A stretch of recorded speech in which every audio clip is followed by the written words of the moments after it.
Nobody move. Ryder's voice cut through the static on the radio like a blade. I don't care how bad the storm is. I don't care if the roads are closed. I don't care if every damn sheriff in Montana tells us to wait. He pressed the radio to his chest, and for 1 second, just one, his hand was shaking.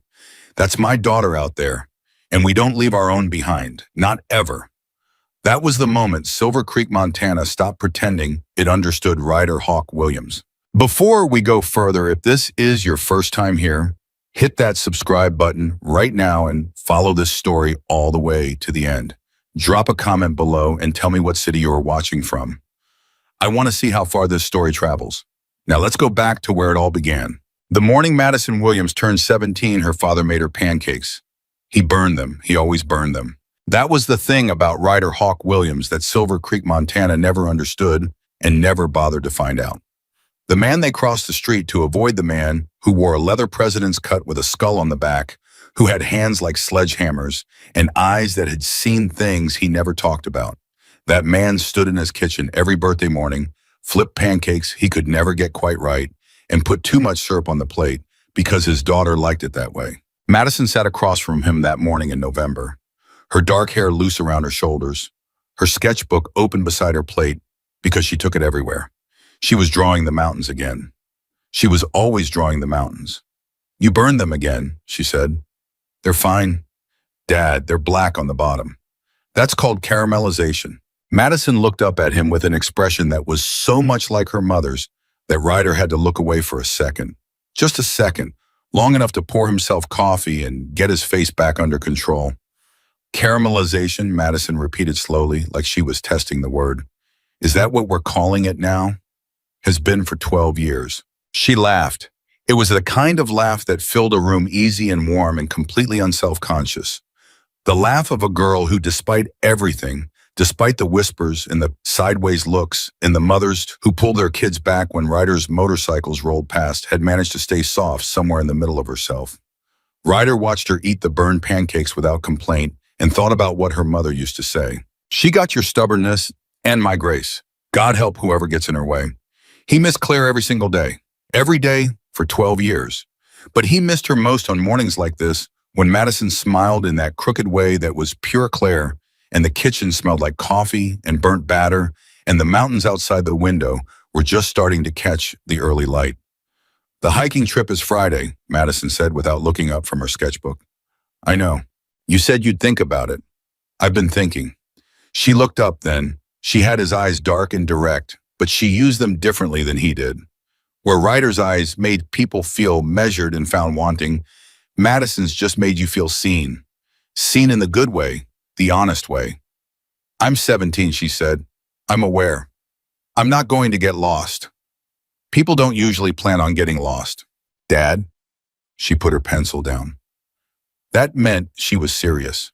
It's a school trip. There are teachers. There's a whole group. It's not like I'm hiking alone in the wilderness. Ryder wrapped both hands around his coffee mug. He looked at her, really looked, and tried to see what the rest of Silver Creek saw when they looked at his daughter. Did they see a capable young woman who painted landscapes and rescued injured animals and could rebuild a carburetor because he'd taught her how? Did they see a girl who spent her evenings repairing damaged books in her grandfather's old cabin because she believed broken things deserved to be whole again? No. They saw the biker's daughter. That was all. That was the beginning and the end of it for most of Silver Creek. The weather's been unpredictable, he said finally. It's early November. There's going to be some snow. There's going to be a lot of snow. We have gear. The school provided everything. School provided gear. He said it the way you'd say paper umbrella in a hurricane. Dad, he exhaled, long and slow, the way you exhale when you've already made a decision you haven't fully admitted to yourself yet. You're back by Sunday, no extensions, no exceptions. You call me when you get to camp, you call me when you wake up, and you call me the minute anything feels wrong. Madison's face did something complicated. Not quite a smile, more like relief mixed with the specific exhaustion of someone who had been arguing this particular argument for a long time. I will. I mean it, Madison. Anything feels off, you call. I know. The mountain doesn't care about your schedule. Dad, I know. He nodded once, turned back to the stove. Started cleaning up the mess the pancakes had made because that was easier than looking at her right now. "I love you," he said, not turning around. "I know that too." He heard her chair scrape back. Then her arms came around him from behind. She still did, that had done it since she was small, and she pressed her face between his shoulder blades, the way she used to when she was 5 years old and missed her mother in the middle of the night. "I love you too, Dad." He put a hand over hers. They stayed like that for a moment, neither of them knowing it was the last quiet moment they'd have for a very long time. Across town, Emma Carter had been awake for 2 hours already. That wasn't unusual. Emma was almost always the first one up on the Carter farm. Not because anyone made her, not because she had to be, but because the farm had a rhythm, and the farm's rhythm started before sunrise, and Emma had been moving to that rhythm for so long that her body didn't know how to do anything else. She was 21 years old, and she lived a life that most people her age couldn't have imagined surviving for a week. She did it every day. She woke before dawn and worked past dark and fell asleep reading books she'd checked out from the county library, and she didn't think of it as hardship. It was just life. Her life. The Carter farm was 60 acres of rocky Montana soil, 3 dozen head of cattle, a small flock of sheep, 2 horses that were older than they probably should have been, and a farmhouse that had been in the family for 4 generations. It was also $40,000 in debt to the county bank. Emma knew exactly how much $40,000 felt like. It felt like her father's face at the dinner table when he thought she wasn't looking. It felt like the way he'd sometimes stop in the middle of a sentence and stare at nothing for a few seconds, doing math in his head that never quite added up. It felt like the careful way he stretched every supply purchase, every bag of feed, every repair that could be delayed another season. Her mother had died 7 years ago. Cancer. The kind that moved fast and didn't negotiate. After that, it had been just Emma and her father, Tom Carter, holding 60 acres together with their hands and whatever stubbornness they had been born with. People in Silver Creek barely noticed Emma. She came to town for supplies. She was polite and quiet. She had strong hands and the kind of calm that came from spending years dealing with things that couldn't be talked out of or reasoned with: a sick animal, a broken fence line, a storm rolling in when you had cattle in the open field. She had learned to read weather from her father, real weather, not the forecast, the actual sky. She had learned navigation from him, 2 compass work, landmark recognition, the way terrain shifted in the mountains, and how to read the difference between a trail that led somewhere and a trail that disappeared into nothing. She had learned first aid, basic construction, how to tie knots that held under pressure, how to start a fire in wet conditions, how to build a snow shelter if the temperature dropped fast enough to kill you. "You learn these things because Montana teaches them," her father used to say, or Montana teaches you why you should have. Tom Carter had been in the volunteer search and rescue unit for 15 years before his knees gave out. He'd brought those 15 years of knowledge home with him every night and poured it into his daughter the way other fathers taught daughters to bake or drive or balance a checkbook. Emma had absorbed all of it. She just didn't have anyone to use it for. That Friday morning, she loaded the truck with feed and drove it out to the east field before the sun was fully up. The sky concerned her. She stood at the edge of the field with the wind moving across her face and looked at the mountains to the north. The clouds were wrong. She couldn't have explained it to someone who hadn't grown up watching the same mountains her whole life.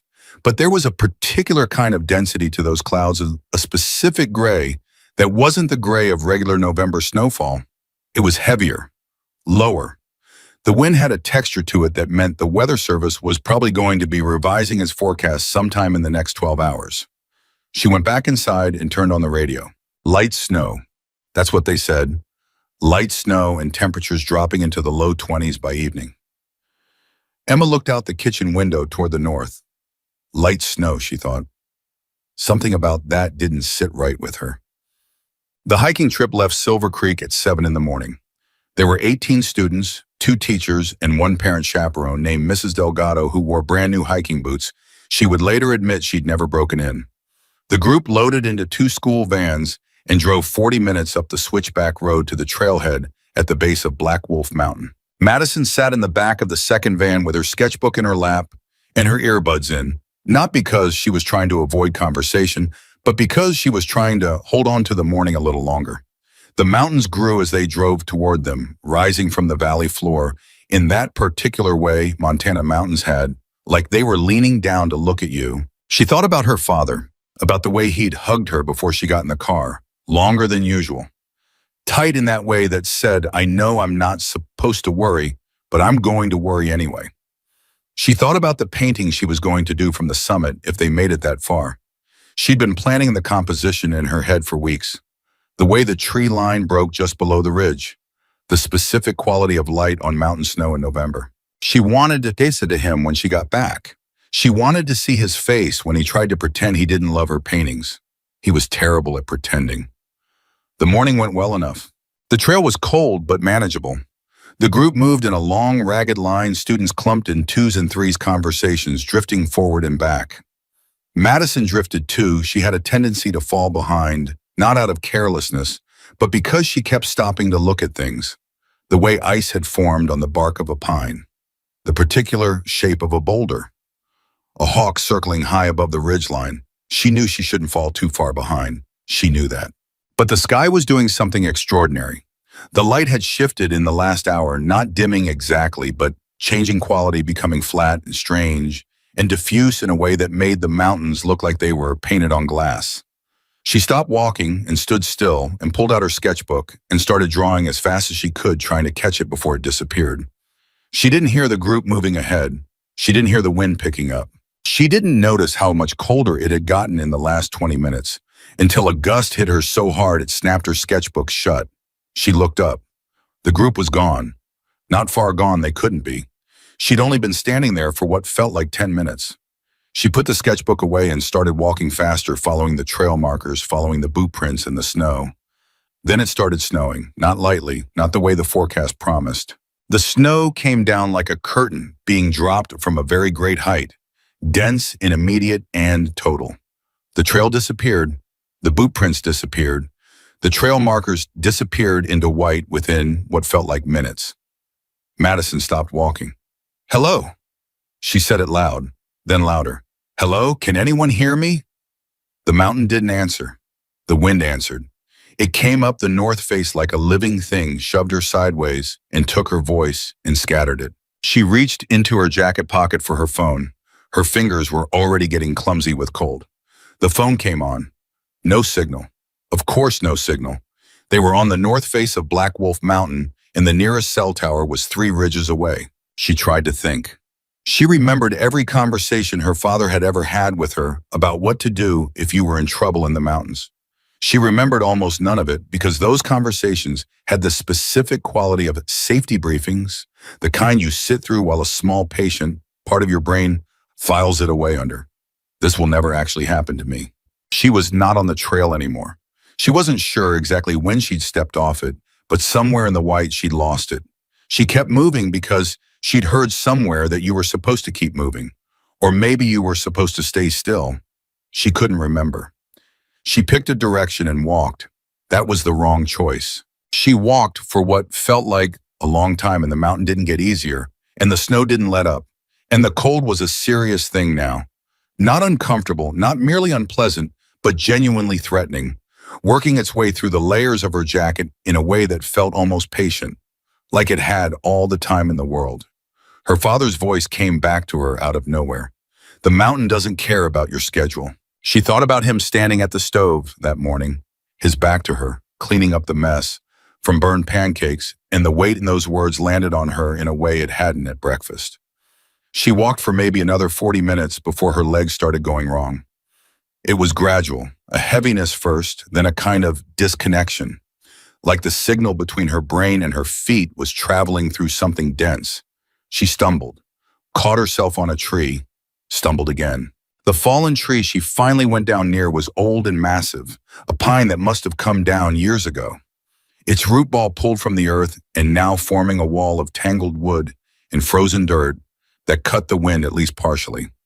She crawled into the space beside it almost without deciding to, her back against the roots, her knees pulled up, her sketchbook pressed against her chest because she didn't even know she was doing it. She was so cold she'd almost stopped feeling the cold. That was the worst part. When she'd been freezing, she'd known she was in trouble. Now she just felt distant and slow and slightly detached, like she was watching herself from somewhere slightly above and to the left. Don't sleep, she told herself. Don't sleep, Madison. Don't sleep. She thought about the painting she wasn't going to finish. She thought about her father's hands. She thought about her mother, who she could barely picture anymore, whose face she mostly knew from photographs. She thought, he told me the mountain doesn't care. He was right. She thought, I'm sorry, Dad. And somewhere in the white, in the cold, in the wind, she started to lose the thread. Back at camp, it took 22 minutes for anyone to realize Madison Williams was not there. That number would haunt Mrs. Delgado for years afterward. 22 minutes. The group had made it back to the camp area when the storm hit in full, had scrambled to secure the tents, had done a rough count, and in the chaos of the count, in the noise and the cold and the wind and everyone moving, someone had looked at the number and thought it was right when it wasn't. 22 minutes. It was a chaperone parent, Mr. Fitzgerald, who caught it. 17, he said. He said it twice. I count 17. Mrs. Patterson, the lead teacher, counted again. Her lips moved silently. 17. Who's missing? She turned to the group. Everyone look at each other right now. Who's missing? Students looked at each other, looked away, looked back. A girl named Sophie said, Madison. I don't see Madison. The camp went very quiet. Mrs. Patterson pulled out her radio and tried to reach the district office. Static. She tried again. Static. She looked at her phone. No signal. She looked at Mr. Fitzgerald. She's been missing for at least 20 minutes, he said. We don't know that. The last time I personally saw her, she was behind the group near the second trail marker. She might have gotten ahead. She might be. In this storm, she's not ahead. Mrs. Patterson looked at the mountain. The mountain was invisible. The mountain was a white wall and the sound like something enormous and angry dragging itself across the earth. We need to call for help, Mr. Fitzgerald said. The radios aren't working. Then someone needs to drive for help. The road is closing. Then someone needs to go find her. The silence that followed was the specific silence of adults in an emergency who understand the stakes and are calculating whether the stakes justify the risk. Every person standing in that silence had a family, had a life, had a completely understandable human instinct towards self-preservation. Nobody moved. That was when Emma Carter appeared. She wasn't a student. She wasn't a chaperone. She was there because her neighbor's kid, a boy named Paul, who was on the trip, had left his medication in Emma's truck that morning when she dropped him off, and Emma had driven up the switchback road in the late afternoon to deliver it, and the storm had closed the road behind her while she was walking toward the camp. She'd heard the conversation. She'd heard the silence. She stepped forward from the edge of the group. I'll go. People turned to look at her. A few of them knew her from town, the Carter girl, the farm girl, the quiet one with the worn jacket and the old boots. Most of them had never noticed her at all. A teacher, the younger one, Mr. Singh, looked at her with that particular expression that was trying to be tactful and wasn't quite managing it. I'm sorry, who are you? Emma Carter. I live on the Carter farm 6 miles down the valley. You're not, he paused, you are not a student. No, you're not trained search and rescue. My father was. 15 years volunteer SAR. I've been going out with him since I was 9. Another pause. The storm was not pausing. The storm was getting louder. You can't just go up there, Mrs. Patterson said. If something happens to you, something is already happening to someone. We have to wait for the professionals. The roads are closed, Emma said, quietly, plainly, the way you say a fact. The radio isn't working. Your phones don't have signal. The professionals don't know a student is missing yet, and the temperature is going to drop another 10 degrees in the next 3 hours. She looked at the mountain, then she looked back at them. I'm not asking for permission. I'm telling you where I'm going. She turned back to her truck and opened the cab. She'd kept an emergency bag in that truck since she was 16 years old. It was a habit her father had installed in her, the way he'd installed everything methodically without drama, as though emergency preparedness were simply part of being a functional adult who lived in Montana. The bag had a compass, a space blanket and a compact wool blanket, 200 feet of paracord, waterproof matches and a lighter, a small folding knife, a first aid kit, high-calorie emergency food, a headlamp, chemical hand warmers. She pulled out the bowl, checked the headlamp, pulled it on. Mr. Fitzgerald was standing beside her truck when she turned around. Tell me where the last confirmed sighting was, he said. She looked at him. Second trail marker, he said. That's the last place I personally saw her. Approximately, he stopped. Thought. Approximately 30 minutes ago, given the storm direction and the terrain she would drift. Northeast, Emma said. You think? The wind's coming from the northwest. If she lost the trail and tried to keep moving, she'd drift northeast without realizing it. There's a natural hollow about a quarter-mile northeast of the second marker. Partial shelter from the root system of some old fall timber. He stared at her. You know this mountain? I grew up looking at it. He nodded once. Is there anything you need? Emma already had her pack on. I need to know her name, she said. Madison Williams. Emma paused for just a moment. She knew that name. Everybody in Silver Creek knew that name. Ryder Williams's daughter. Okay, she said, and she walked into the blizzard. The cold was a wall. Emma had been in bad Montana storms before. She respected them the way you respected things with the power to kill you.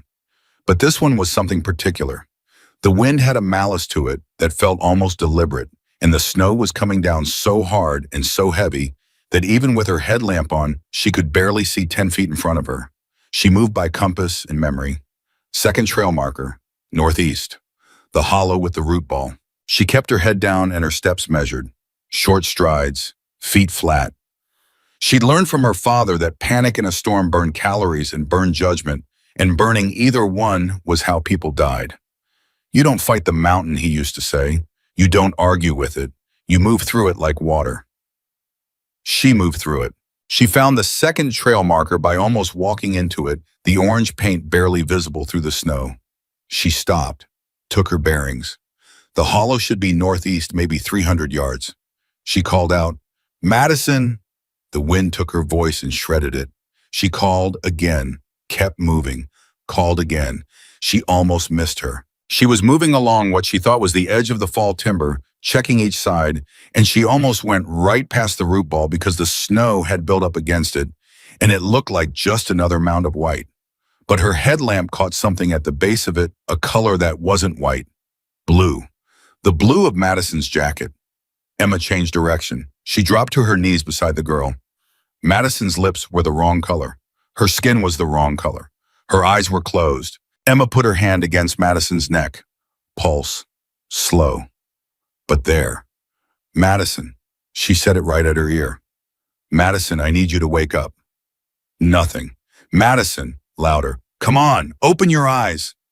A flinch. Almost nothing. But something. There you are, Emma said. Come back. Come all the way back.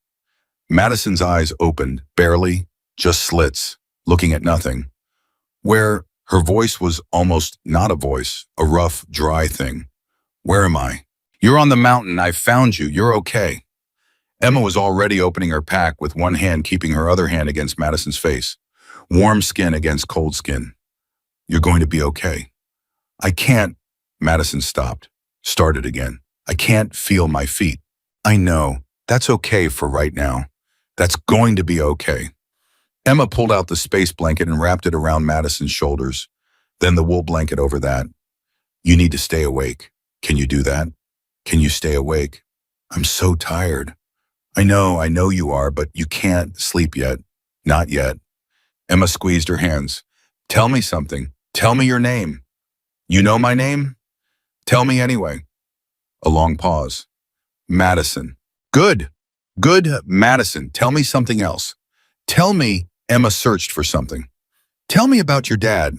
Madison's eyes moved, focused a little. My dad. Yeah, tell me about him. A sound came out of Madison that might have been a laugh. Why do you want to know about my dad? Because I want to keep you talking and I want to know something true about you. Madison looked at her for a moment, really looked for the first time. Emma's face in the beam of the headlamp. A young woman she didn't know with steady eyes and cold reddened cheeks and no fear in her expression whatsoever. He makes pancakes every birthday, Madison said slowly. He always burns them. Does he know he burns them? He calls it caramelization. Emma almost smiled. That's the most dad thing I've ever heard. A tiny shift in Madison's face. Not quite a smile, but closer to awake than she'd been 30 seconds ago. Emma counted that as a win. She kept her talking. While Madison talked about her father in slow, fragmented sentences, the treehouse, the burned pancakes, the way he'd built her a bookshelf when she was 8, because she'd run out of room for her books. Emma was also doing something else. She was looking at the sky and listening to the storm and making a calculation. The storm wasn't letting up. It might not let up for hours. Walking back to camp with Madison in this condition would take time Madison didn't have. She needed to move, but not far. She needed shelter, real shelter. She looked at the root ball, looked at the shape of the fallen timber, looked at the snow accumulation. She could work with this. Madison, she said, I need you to hold on to my arm and stand up. Can you do that? I don't think, we're not going far, 20 feet. I need to build us something, but you have to be on your feet for 5 minutes. Madison looked at her. You know how to build a snow shelter. My dad taught me. Another moment, then Madison reached out and took Emma's arm. Okay, she said. Okay, Emma agreed, and she pulled her up. Meanwhile, 35 miles away, Ryder Hawk Williams got a phone call.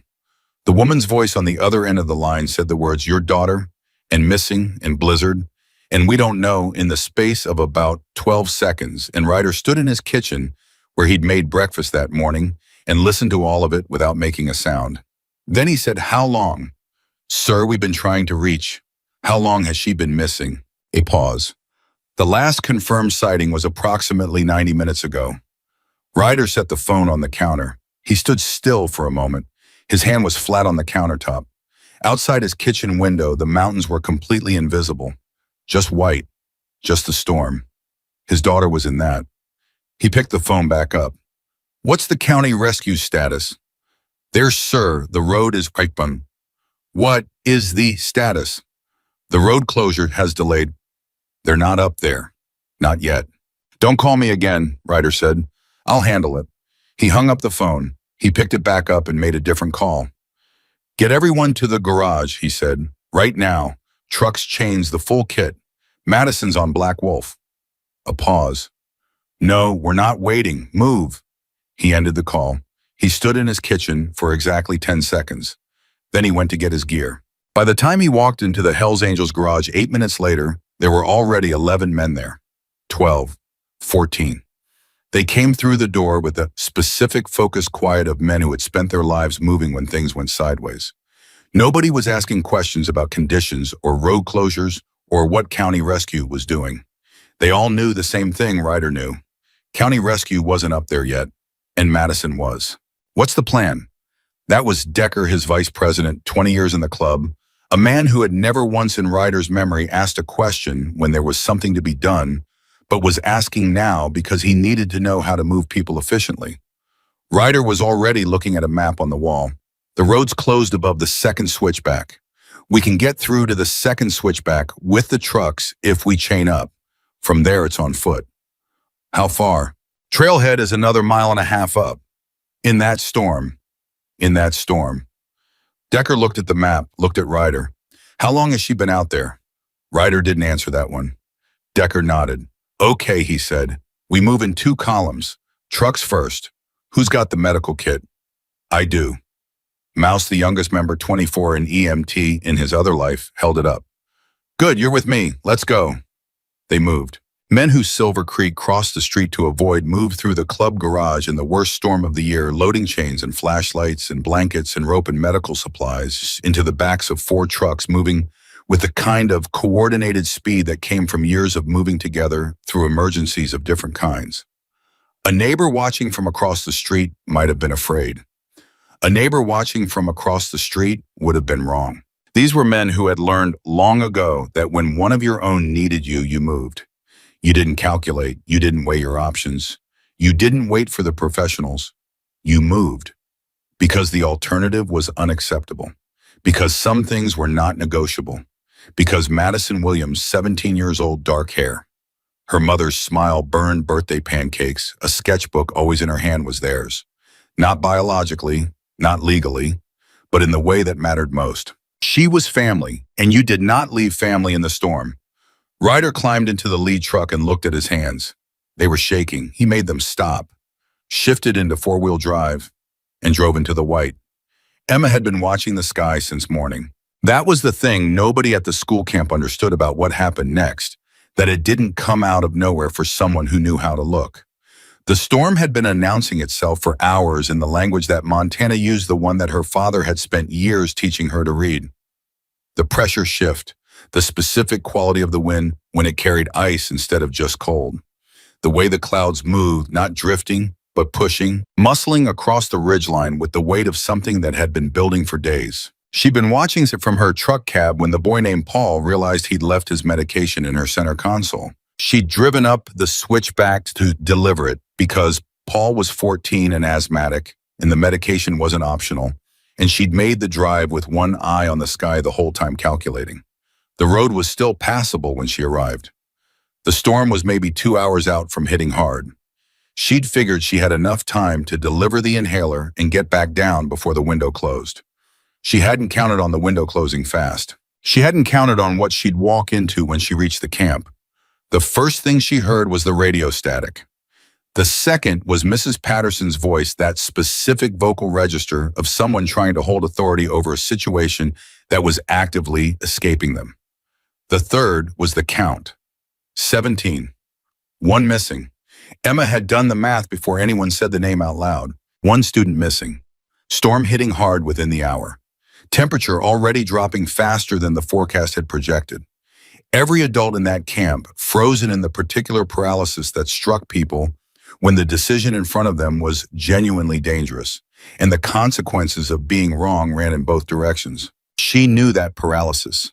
Her father had described it to her many times, what happened to people in emergencies when their brain kept running risk calculations instead of moving. The calculation loop, it felt like thinking. It was actually the opposite of thinking. The thing that broke it was always the same. You moved, so she moved. I'll go. The words came out before she'd fully assembled the argument for them, which was exactly the right order. She'd learned that from her father, too. Say the thing first. Your brain would catch up. The teacher, Mr. Singh, the younger one, still in that phase of professional life, where being taken seriously felt important, looked at her with the expression she knew so well she could have drawn it from memory. The sizing up, the visible calculation of whether she was the kind of person whose words meant what they said. You're not trained, he said. My father was SAR for 15 years. I've been going out with him since I was 9. That's not the same as... No, she agreed. It's not the same as being certified, but the girl who's missing doesn't need a certificate right now. She needs someone who can find her before her core temperature drops another 3 degrees. Mrs. Patterson looked between them. She had the specific tired authority of someone who had been making decisions in a job that required decisions for too many years. And in her face, Emma could see the woman who would write the incident report later and the woman who was standing in the storm right now, and both of them were scared. How do you know where to look? Mrs. Patterson said. Not a challenge, a real question. Where was she last seen? Mr. Fitzgerald stepped forward from the back of the group, the parent chaperone. He'd been standing very still as the count came up short, and Emma had noticed that stillness, the kind that meant a person was doing hard, fast thinking rather than panicking. Second trail marker, he said, approximately 40 minutes ago. She was behind the group. I saw her stop. I thought she was just taking a break. I should have... You couldn't have known, Emma said. She said it fast and she meant it, and she needed him focused, not spiraling into guilt. Northeast of the second marker, the wind pattern on this face pushes toward a hollow about 300 yards out. There's old fall timber there. If she kept moving when she got disoriented, that's where she'd end up. Fitzgerald stared at her. How do you know that? I grew up looking at this mountain. He nodded once. The nod of a man who had decided to trust someone based on about 20 seconds of evidence, which was all he had and all he could afford. What do you need? He said. Her name, Emma said. She was already moving toward her truck. And someone to keep the engines running and the heat on for when we come back. Madison, he said. Her name is Madison Williams. Emma's hand was on her truck door. She stopped for exactly 1 second. Williams. She knew that name. The way everyone in Silver Creek knew that name. The way you knew the names of things that cast shadows. Then she opened the door, grabbed her emergency bag, and walked into the storm. The wind hit her like a wall, and she walked through it. That was the discipline, not pretending the storm wasn't there, not pushing against it with adrenaline and urgency and the kind of panicked energy that burned through your heat reserves in 40 minutes. You walked through it, steadily, consciously. You breathed at the pace you'd chosen, not the pace your fear wanted. Her father's voice in her head: "The mountain doesn't care how fast you're going. It cares how long you last." She had her compass out before she'd gone 30 feet from camp. She oriented northeast and started moving along the line, calling Madison's name every 20 to 30 seconds loud enough to carry through the wind, timed to coincide with the brief drops between gusts when sound traveled. She'd learned that trick from a search her father had taken her on when she was 13. A lost hiker. They'd found him in 4 hours because her father had taught her to time the calls. The snow was accumulating fast, already deep enough to pull at her boots. She watched her footing and she watched her compass and she called the name and she kept moving. She was thinking about the terrain, specifically about the way the north face of Black Wolf Mountain channeled wind into a few predictable corridors the way a river channeled water. A person who got turned around in that storm would move the way any object moved in a channel toward the low points, toward the sheltered spots, toward anything that broke the relentless pressure of the wind. The hollow with the old fall timber was exactly that kind of place. She'd been out there twice, once with her father and once alone, and she knew the root ball formation. The massive exposed roots of a fallen pine pulled from the earth years ago, creating a natural windbreak about 4 feet high on the north face. If Madison Williams was still moving and still thinking even partially, she'd have ended up there. If she wasn't still moving. Emma didn't finish that thought. She called the name again. Shimad. The cold was serious. She registered it the way you registered an opponent, with full attention and no panic. She knew her own signs. She knew the difference between uncomfortable cold and dangerous cold, and she knew how long she had at each temperature before the line between them shifted. She was still in the range of uncomfortable. She intended to stay there. What she hadn't calculated was how completely the storm would erase the terrain. She knew the hollow was approximately 300 yards northeast of the second marker. But 300 yards in whiteout conditions was not 300 yards the way it was on a clear day. It was 300 yards of checking your compass every 20 steps, of watching for landmarks that had been buried, of trusting the numbers when your instincts wanted to override them because your instincts were calibrated for visibility. She slowed down. Methodical. Grid pattern. 15 feet one direction check. 15 feet back, shift, repeat. She called the name. The storm called back with noise and wind and nothing useful. She kept going. She almost missed her. She was on the return leg of a grid pass when her headlamp caught something at the base of what she'd registered as a snow mound, and her brain said wrong shape. Because snow mounds had certain shapes, and that shape was not one of them, too asymmetrical, with an irregularity on the south side that didn't match the way snow accumulated on natural formations. She changed direction, moved toward it. And there was Madison Williams curled at the base of the root ball, in the specific position that meant her body had made a better decision than her conscious mind, tucked against the only windbreak available. Knees pulled up, trying to conserve heat, the way the body tried to conserve heat when it got ahead of conscious thought. The blue in her lips, the gray in her skin. Emma was on her knees beside her before she'd finished processing what she was seeing. Pulse. She found it in Madison's neck, slow, but there, regular enough. Madison, right at her ear. No gap between words. Urgent but not panicked, because panic was a sound, and sounds communicated states, and the last thing she needed was to communicate panic to a girl who was already in danger of losing her grip on consciousness. Madison, open your eyes. A flinch, slight. Come on, open them. The eyelids moved, struggled, opened to slits. There you are, Emma said. Stay right there, don't go anywhere. Madison's voice was wrong, thick and slow. I'm so cold. I know, that's going to change. Hold on. She had the space blanket out in seconds, the military grade one, not the cheap emergency version, and had it around Madison's shoulders before the girl had fully registered she was there. Then the wool blanket over that, tucking it tight. Who are you? Madison said. Emma Carter. I came from camp. How did you? Your teacher told me where to look. She was checking Madison's hands now. The fingers, looking for the white or black of frostbite. Nothing yet. They were cold and clumsy, but still pink underneath. Can you feel your feet? Barely. That's okay for right now. That's going to be okay.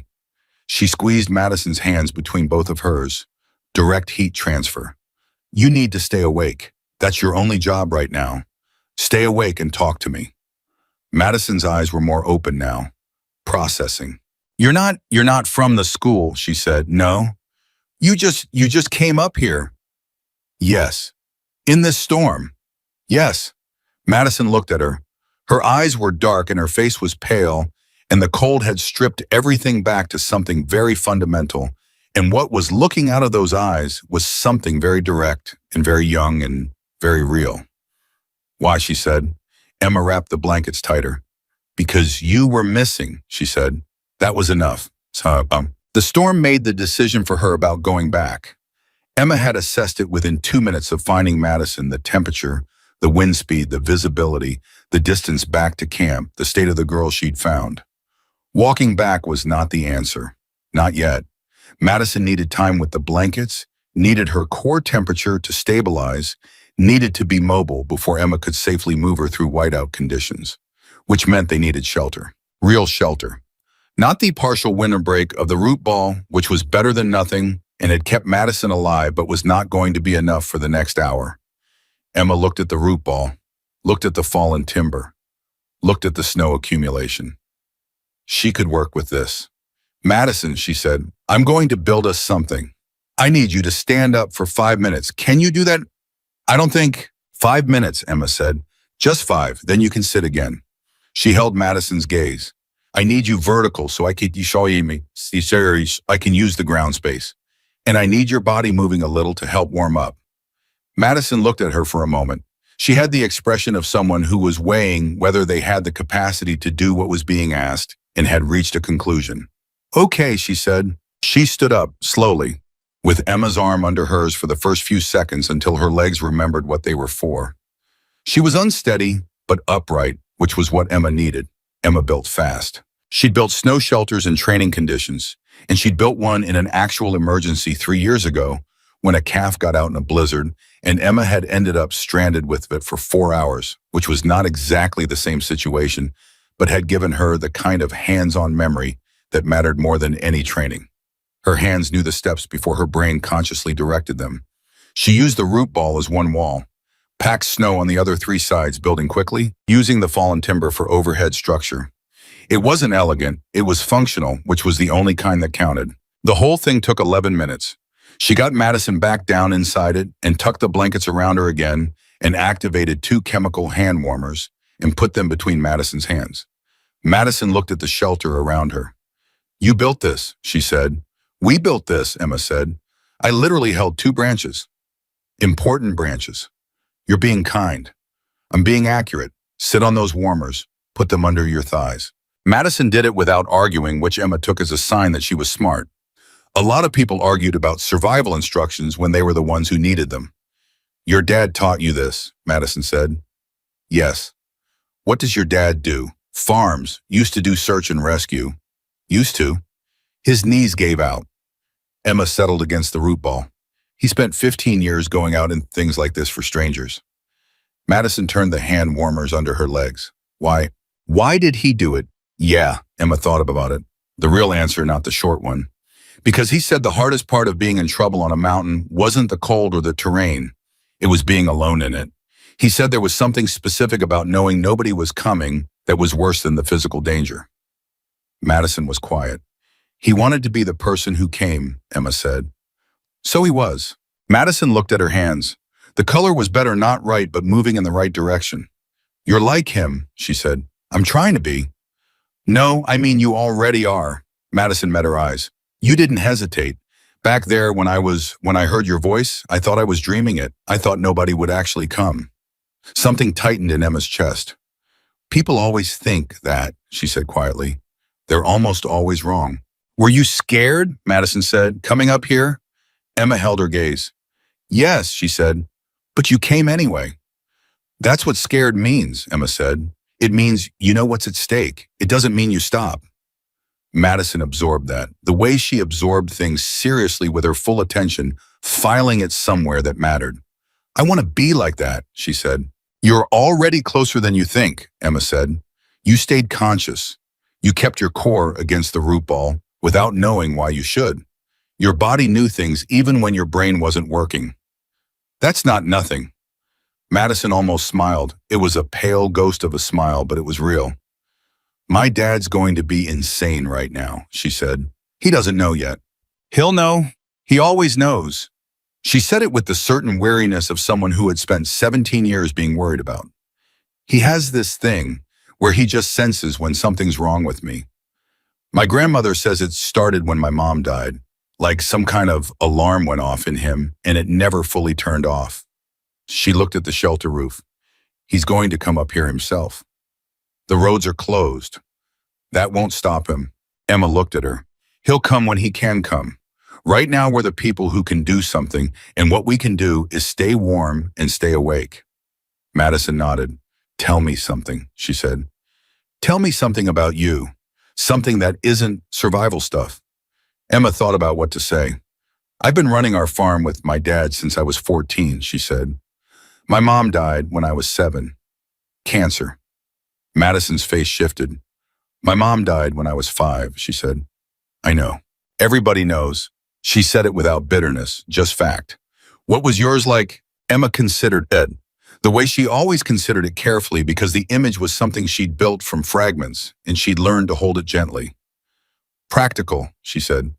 She fixed things. Anything that broke, she fixed it. My dad used to joke that she'd fix him if she could find the right tool. She paused. She knew how to make something out of nothing. Dinner from whatever was in the cupboard. A good day out of a hard one. Does your dad talk about her? Not as much anymore. He used to more when I was younger. She looked at her own hands. I think he got to a place where the talking made the missing bigger, so he started carrying it quieter.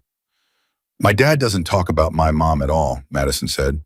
I used to think it was because he didn't want to upset me. Now I think, she stopped. Now I think you might be right, that the talking makes the missing bigger. Does it bother you that he doesn't talk about her? It used to. Madison was quiet for a moment. Now I understand it better. He loves her so much that he's been protecting the love by not putting words on it, because words would make it have edges, and he doesn't want it to have edges. Emma looked at her. She was 17 years old. She had been lying half-conscious in a blizzard 40 minutes ago. And she had just said something that Emma at 21 was still in the process of understanding about her own father. You're a lot smarter than you let on, Emma said. People see my last name and stop looking, Madison said. It was simple and it was devastating, and she said it the way you said true things you'd carried long enough to make peace with. They see Hell's Angels and they make a story. They don't see me at all. I see you, Emma said. Madison looked at her. The headlamp between them made everything very direct. No distance, no softening. You're the first person in the Silver Creek who said that and meant it, Madison said. I know, Emma said. That's going to change. She said it with the same certainty she used when she told Madison the cold was going to change.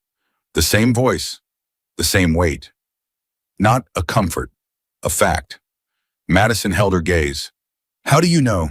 Because you're going to make it change, Emma said.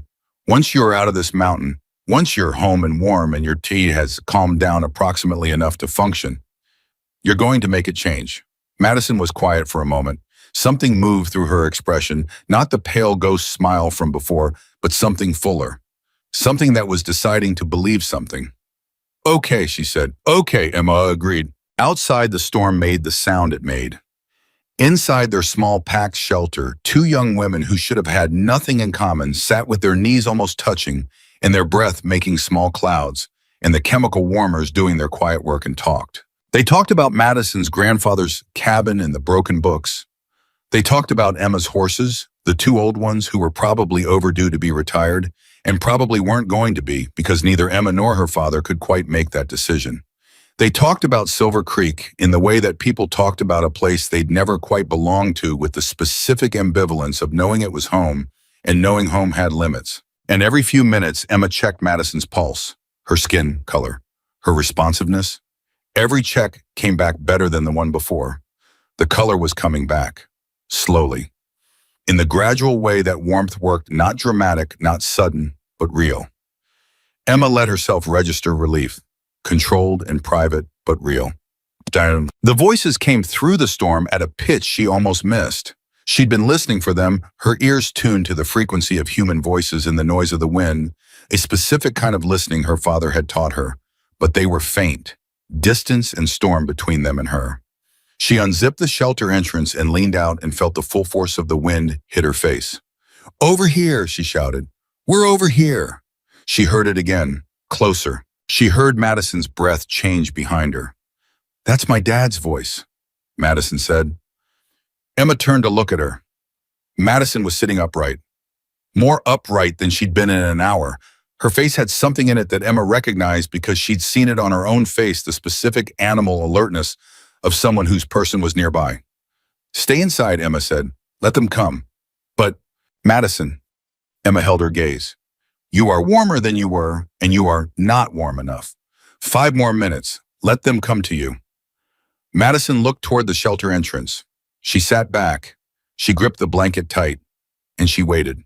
The first light hit the shelter entrance from outside, a headlamp beam cutting through the snow, and Emma called out again, and the light swung toward them, and then there were footsteps, and then a man was crouching at the entrance, and it wasn't Ryder. It was Mouse, young fast EMT, efficient already with his hands out in a trained way. He looked at Madison, looked at Emma, ran his eyes over both of them with the speed of someone reading situation in seconds. "Madison Williams," he said. "Yeah," Madison said. "I'm Mouse, I'm a medic. Let me check you." He moved to Madison with his hands already moving toward her wrist. Emma sat back. She gave him the space. She watched him work the pulse check, the pupil, check the skin temperature. She watched his face and read nothing alarming in it, which was the information she needed. Then the entrance went dark again.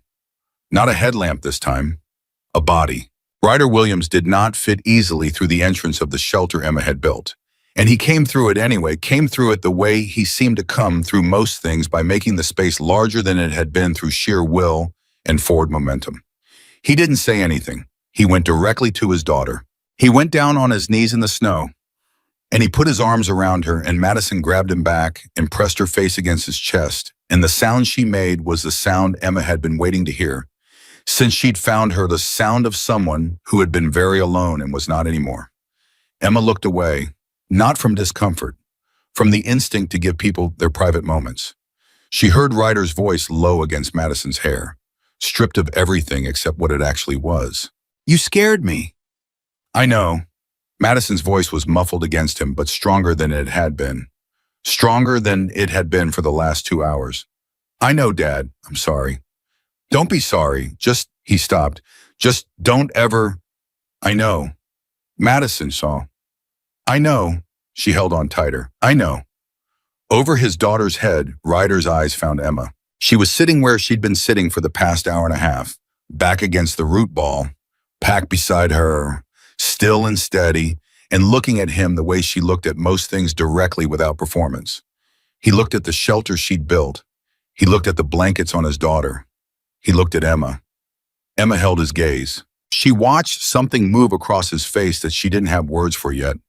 But she understood it. She'd seen something like it once before on her father's face the day she'd told him what she'd done on the mountain. Not this mountain, not yet, but another hard thing, another moment when the things she'd learned had been tested by the real world. That look. Recognition. And underneath it, something much quieter and much heavier. The weight of understanding what had almost happened and what hadn't. Ryder Williams looked at Emma Carter in the shelter she'd built for his daughter, and he didn't say anything at all. He didn't have to. Emma understood. She gave him the smallest nod, and she went back to watching Mouse work, while outside the storm ran itself out against the mountain. And somewhere in the white, the first distant sound of more engines, more men, more light moved up through the dark. They were not alone anymore. None of them were. Emma didn't sleep. She hadn't planned to, but she also hadn't known how hard it would be to stay awake when the cold worked into you slowly, and the wind outside their shelter made a sound like something breathing. She sat with her back against the root ball, her legs pressed against Madison's, both of them wrapped in the 2 blankets and the space blanket layered over everything, and she listened to the storm. Try to get in, and she thought about her father. She thought about the first time he'd taken her out in bad weather. She'd been 11 years old, and there was a heifer stuck in a drainage ditch during a freeze, and he hadn't left her at the house. He'd handed her a rope and said, "Come on," and she'd gone. She'd been terrified. She hadn't said so. And somewhere in that silence, in the act of moving through the fear instead of stopping at it, she'd learned something that had never fully left her. Fear was information. Fear told you what the stakes were. Fear did not tell you to stop. She checked Madison again. Color was better, not good, but better. The dangerous gray-blue had softened towards something closer to human. Her breathing had steadied. She was awake barely, but awake, and her eyes tracked Emma's movement when Emma shifted. "Still here," Emma said quietly. "Still here," Madison echoed. That had become a kind of rhythm between them. Every few minutes, a check, a confirmation, two words that meant I haven't gone anywhere, and neither have you. Madison pulled the wool blanket tighter around her shoulders. "How long have we been in here?" Emma checked her watch. "About 40 minutes. Is the storm getting worse?" Emma listened to the wind. "No, is it getting better?" A pause. "Not yet." Madison absorbed that. "You're not going to lie to me to make me feel better, are you?" she said. It wasn't quite a question. "No," Emma said. "I'm not." "Good." Madison shifted slightly, winced. Her feet were coming back, which meant the pins and needles, which meant pain, which meant the blood was moving again. Emma took that as a positive sign. "I hate when people lie to me to make me feel better. My dad does it sometimes. He thinks I don't know." You always know when someone's lying to make you feel better. Every time. It's worse somehow. The lie. Madison looked at her hands. She was turning them over slowly, watching her own fingers like they were slightly unfamiliar. Like they think you can't handle the truth. Some people can't. "Can you?" Emma considered that. "I've had to," she said finally. "Doesn't mean I always like it." Madison made a sound, something between a laugh and a sigh. "What's your name?" I realized I never asked. Emma Carter." "Carter." Madison turned the name over. "Do you have family here?" "My dad. We run a farm down in the valley." "Just the two of you?" "Just the two of us." A silence, not uncomfortable. The kind of silence that settled between people who were deciding whether to say the next true thing. "My mom died when I was 5, Madison said. "I know. Everybody knows." She said it without bitterness, just fact. "My mom died and my dad became the president of the Hells Angels, and now everybody in Silver Creek thinks they know everything about my family." She paused. "My mom died when I was 7, Emma said quietly. Madison turned to look at her. "Cancer," Emma said. It was fast. Another silence, different from the first one, heavier in a particular way that only people who have lost mothers understand. "Does it get easier?" Madison asked. Emma thought about lying, not to be cruel, to be kind, that particular human kindness that softened hard truths for people who might not be ready for them. She thought about it for exactly 1 second and then decided against it. "It gets different," she said. "It doesn't get easier, but different is something you can work with." Madison nodded slowly, like she was filing that away. "My dad never talks about her," she said, "not because he's hiding it. I think it's because I think if he starts, he's not sure he can stop." Emma said nothing. Sometimes the right response was no response. "He's going to be so scared right now," Madison said. Her voice shifted, lost some of its composure. "He's going to be losing his mind. He's going to be looking for you. He can't get up here. The roads—" "Your dad is Ryder Williams," Emma said evenly. Madison looked at her. "I don't think road closures are something he particularly respects when his daughter is missing." Something moved across Madison's face. Something complicated and specific and deeply human. The particular expression of a child who knows their parent well enough to know exactly how that parent would respond to a crisis and feels equal parts terrified and comforted by the knowledge. "He's going to bring everyone," Madison said quietly. "I know. He never waits. He always moves." She pressed her fist against her knees. "He's going to be so angry at himself for letting me come. He let you come because you're 17 and you have a life, and he loves you enough to know that keeping you locked away isn't the same as keeping you safe." Madison stared at her. She stopped. "How do you know that?" "Because my dad did the same thing. Taught me everything he knew and then let me out into the world that could hurt me because the alternative was raising someone who couldn't function in it." Emma met her eyes. Loving someone doesn't mean building them a cage. The wind hit the outside of their shelter hard enough that both of them felt it a shudder through the packed snow in the root ball and the layered branches. Emma held still, assessed. The structure held. Did you really build this? Madison looked up at the low ceiling of their snow shelter. You helped. I held 2 sticks. Important sticks. Madison almost laughed. A real one this time. Shorter than it would have been if she wasn't exhausted and half frozen and running on whatever stubborn biological reserve was keeping her upright but real. Emma. Yeah. Thank you for coming. Emma looked at her. Of course. No, I mean, Madison seemed to be choosing her words carefully. People see my last name and they make a decision about who I am. And then they either want to use me because of it, or they want nothing to do with me because of it. And you walked into a blizzard and didn't know anything about me except that I was missing. I knew your name. You knew my last name. Yeah, Emma said, and I still came. Madison held her gaze. Why? Emma thought about it for real. Not the quick, automatic answer, because it was right because someone had to, but the actual answer. The one that was true. Because I've spent most of my life being invisible, she said finally. And I know what it feels like to be the person nobody moves for. And I decided a long time ago that if I ever had the chance to be the person who moved, I was going to take it. The silence after that was different from all the others. Softer, like something had been put down that had been carried for a while. Madison nodded once, looked at her hands again. I don't want to be invisible anymore, she said quietly. You're not, Emma said. You never were. People just weren't paying attention. Outside, the storm kept moving. Inside their small shelter, 2 young women who had been strangers 40 minutes ago sat in the dark, in the cold, in the particular intimacy that emergencies create, and held on to the thread of each other's voices like it was the thing keeping them both grounded, which it was. The first truck hit the road closure barrier at the second switchback at a speed that suggested Ryder had made a decision about the barrier well before he reached it. He didn't ram it. He stopped 6 inches from it, got out, picked it up with his bare hands, and moved it off the road. Decker in the passenger seat said nothing. Ryder got back in, kept driving. The road above the second switchback was bad. Not closed bad in the bureaucratic sense, but genuinely physically dangerous. Deep snow ice underneath zero visibility switchbacks that became guesses in whiteout conditions. The truck's chains bit into whatever was under the snow, and Ryder drove by feel and by the 12 years he'd spent learning every road in and around Silver Creek, because when you lived in mountain country, you learned your roads the way you learned faces. He knew this road. He drove it like he knew it. She's okay, Decker said. Not a question, a statement of intent. The kind men say to each other when they need to say something and there's nothing useful to say. Ryder didn't answer. In the back of the truck, Mouse was going through the medical kit by flashlight, organizing it with the focused calm of someone who'd been trained to do useful things in crisis as a substitute for doing nothing.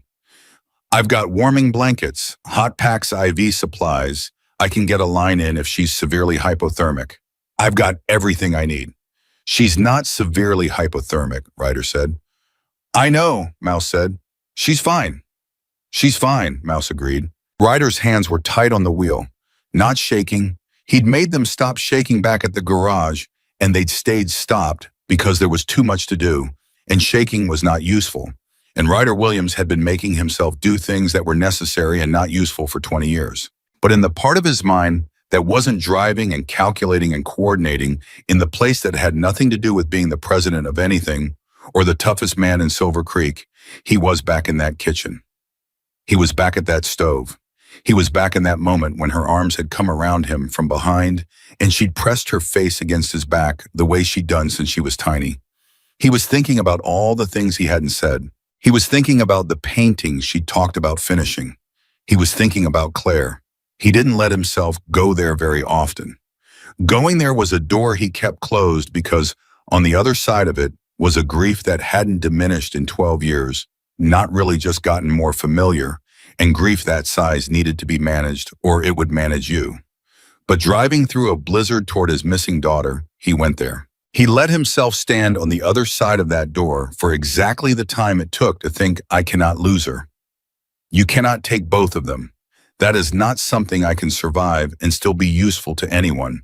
And then he came back, and he drove. The radio crackled. It was one of his men in the second truck, Bones, who had a scanner in his vehicle. County Rescue is mobilizing, Bones said through the static. They're talking about helicopter if the wind drops. Wind's not dropping, Ryder said. No. We're ahead of them anyway. By how far? Far enough. The trailhead materialized out of the white, the wooden sign barely visible, the parking area filled with snow. The school vans were there, buried almost to their door handles. A cluster of people near what had been the camp area, visible only as shapes and flashlight beams. Ryder was out of the truck before it fully stopped. A woman ran toward him, a teacher. He processed one of the school teachers, her face a mask of controlled panic that wasn't quite controlled enough. Mr. Williams, we've been trying to reach you the road. Who's in charge? I'm Mrs. Patterson. I'm the senior teacher on the trip. Tell me everything. She told him. He listened without interrupting, which was not his natural instinct, but which he'd learned was the fastest way to get complete information. He stood still and she talked, and he built a picture in his head, the second trail marker, the northeast direction. The last sighting, the time elapsed, now somewhere north of 2 hours. 2 hours. His jaw tightened. He didn't let it show. A young woman went up after her, Mrs. Patterson said. A girl named Carter, Emma Carter. She went up about 45 minutes ago. She seemed to know what she was doing. Ryder registered that. She went alone. She wouldn't wait. She said she knew the terrain. Carter. He looked at Decker. Carter farms 6 miles down the valley. Tom Carter's daughter, Decker said. Tom Carter. Ryder knew the name. Not well. Knew the farm, knew the man by sight, the kind of knowing that happened in small towns without ever becoming real acquaintance. She's trained. She said her father was SAR. Ryder looked at the mountain. He couldn't see it. He knew it was there. "Okay," he said. "Here's how we move." He turned to his men who had assembled behind him in the time he'd been talking 14 of them now. A wall of leather and cold weather gear, in the focused readiness of people who were not standing around waiting to be told what the situation was. 2 groups. First group goes up the trail toward the second marker. Decker, Mouse, Jimbo, Torres. Northeast from the marker, there's a hollow with old fall timber. That's where they will be. Second group stays here with the trucks, keeps the engines running, gets the heating going. When we bring them down, they need to be warm immediately. He looked at Mouse. "You're with the first group. Medical kit." "Already on my back," Mouse said. "Let's move." They moved. The climb was brutal in a way that Ryder refused to let matter. The snow was up past his knees in places, and the wind was a physical opponent, and the flashlights barely cut through the white. But he'd spent 20 years doing things that required ignoring physical discomfort, and he ignored this one. He called her name. Every 30 seconds or so between the noise of the wind, he called her name. "Madison." No answer. He kept moving. Decker moved up alongside him. "We're going to find her." "I know that. She's Ryder Williams' daughter. She's tougher than this mountain." Ryder looked at him briefly. In the beam of his flashlight, Decker's face was completely serious. No comfort offered for comfort's sake. Just a statement of fact from a man who had known Madison since she was 6 years old and had watched her grow into something formidable. "Yeah," Ryder said. "She is." He kept climbing. He found the second trail marker. Orange paint, almost invisible under the accumulated snow. He stopped, turned northeast, turned his flashlight in that direction, and moved it in a slow arc. Madison. And then he heard it. Not Madison's voice, a different voice. Female. Calling back through the storm. "Over here. We're over here." But Emma had heard them coming for almost a full minute before they arrived. She'd heard the voices first faint, intermittent, swallowed by the wind, and then thrown back by it, and she'd unzipped the entrance of the shelter and leaned out into the cold and shouted until her throat hurt. Madison had grabbed her arm. "That's my dad." "You can hear him from here." "I know his voice." Madison was already trying to sit up straighter, already pulling herself toward the opening, and Emma held her back with one firm hand. "Stop. Let them come to us. You are not walking out into that wind right now." "But, Madison," Emma's voice was not loud. It didn't need to be. 5 more minutes. Let them come. Madison stopped fighting. She sat back, but every muscle in her was aimed at that entrance. The first figure through the opening of their shelter was not Ryder. It was a younger man, mid-20s, compact and efficient in his movements, who came in low and fast and already had his hands out in the practice motion of someone who had done this before. He looked at Madison, looked at Emma, and said crisply, "Mouse, EMT, let me check her." Emma moved back to give him room. He had his hands on Madison's wrists, immediately checking pulse, checking skin temperature, checking her pupils with a small light. His expression was focused and readable. He was seeing things and filing them and processing them, and none of it was catastrophic. "Mild to moderate hypothermia," he said partly to himself. "No frostbite that I can see. Her responses are good." He looked at Madison directly. "Can you tell me your name?" "Madison Williams. Can you tell me where my dad is?" Mouse almost smiled. "Right behind me." And then Ryder was there. He filled the entrance of the shelter in a way that suggested the shelter had not been built with someone his size in mind. And he came in anyway, came in fast and low and didn't say a word. He just went to his daughter and put his arms around her, and Madison grabbed him back with both hands and pressed her face against his chest, and neither of them said anything for what felt like a very long time. Emma looked away. Not because it was uncomfortable, because it was private, because some moments were not for observers, and she knew that instinctively the way she knew a lot of things quietly without having to be told. She heard Ryder's voice against Madison's hair, low, rough, stripped of everything except what it actually was. "You scared me." "I know." "Don't ever." "I know, Dad." "Madison." "I know." She was crying. He could tell without seeing her face. "I know. I'm sorry. I know." He held her tighter. Then over her head, his eyes found Emma. Emma was sitting against the root ball where she'd been for the last hour and a half, still wrapped in her own jacket, the pack beside her. She met his eyes steadily. She wasn't sure what to do with her face, so she kept it still. Ryder looked at her for a long moment, took in the shelter she'd built, took in the blankets still wrapped around Madison, took in the headlamp, the pack, the general evidence of someone who had not panicked and had not waited and had done what needed doing with what she had. He didn't say anything. Not yet. But Emma had grown up reading her father's face, and she could read this one well enough. What was on Ryder Williams's face in that moment had nothing to do with what Silver Creek thought about him. It had nothing to do with leather vests or motorcycle clubs or the reputation that made people cross the street. It was the face of a father who had been terrified and wasn't anymore. And underneath the relief, something else, something like recognition. Decker came in next, and two other men she didn't know, and suddenly the shelter was genuinely crowded. But efficiently so, Mouse was already getting a warming pack activated and tucking it against Madison's core, and the other men were helping her to her feet carefully, and Decker was saying something about getting her to the trucks and warmth. Ryder stood up. He looked at Emma again. "Can you walk?" he said. It was the first thing he'd said to her directly. "Yes." "You need help?" "No." A pause. He nodded, then he said, still in that same stripped-down voice, "Stay close." It wasn't a question, and it wasn't exactly an order, and it wasn't a request. It was the thing you said to someone you were not going to let out of your sight because you hadn't had time yet to fully process that you owed them something that you had no immediate language for. Emma pulled on her pack. "Okay," she said. "Okay, the descent took 30 minutes. It was not an easy 30 minutes. The wind was worse. Coming down, it had nowhere to push you but sideways on the descent, and sideways on a mountain in whiteout conditions was a problem.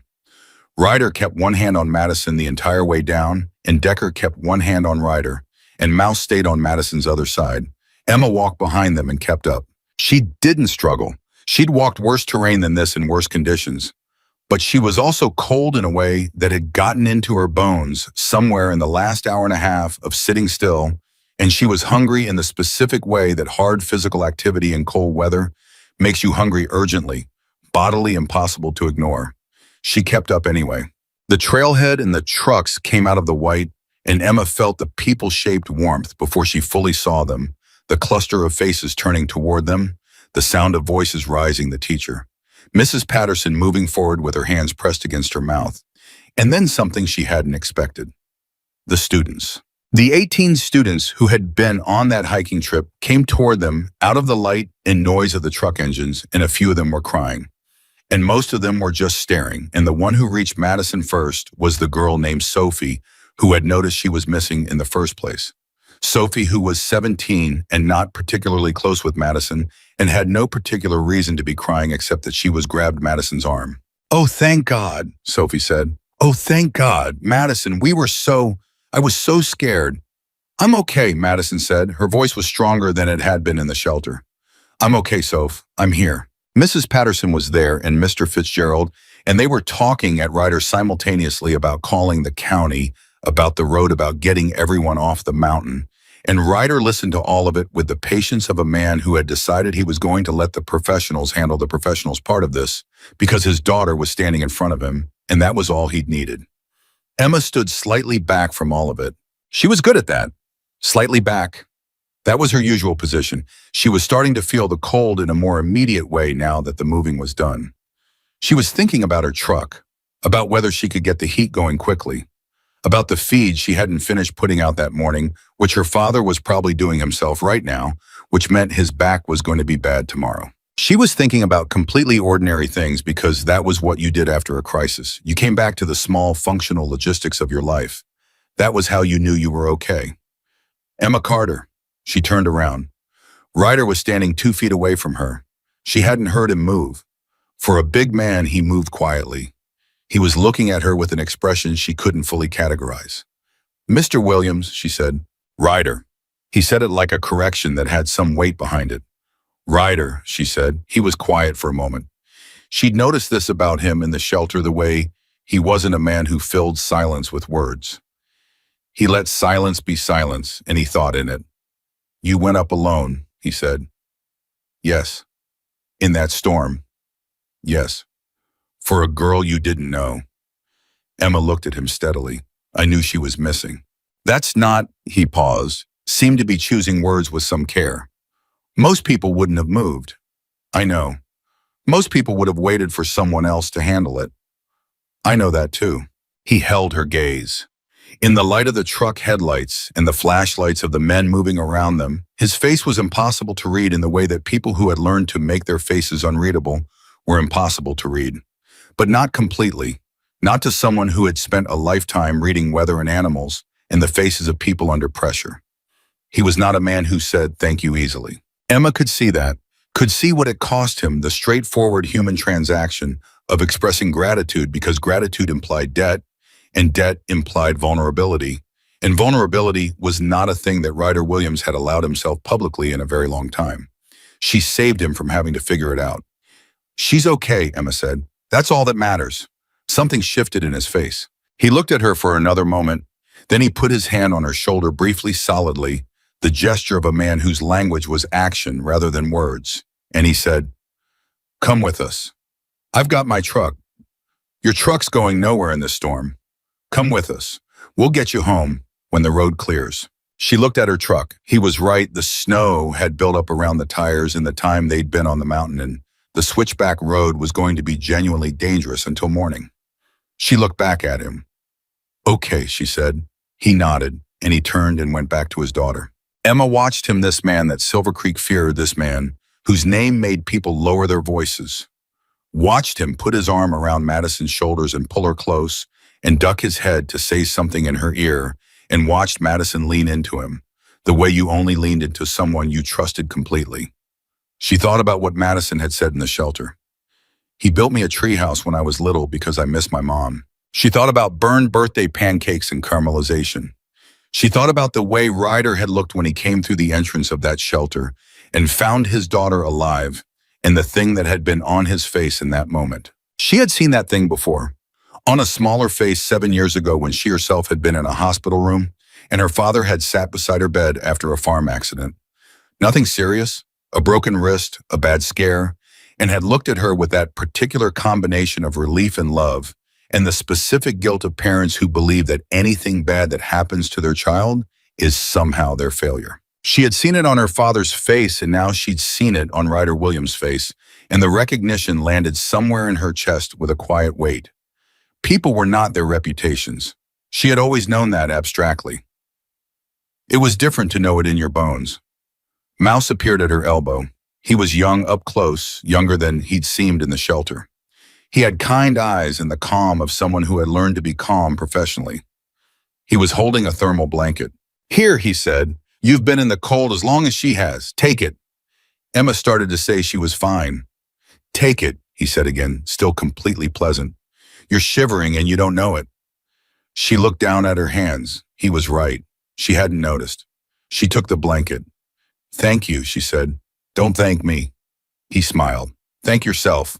You're the reason I had anything to do tonight besides stand in the snow. He went back to check on Madison.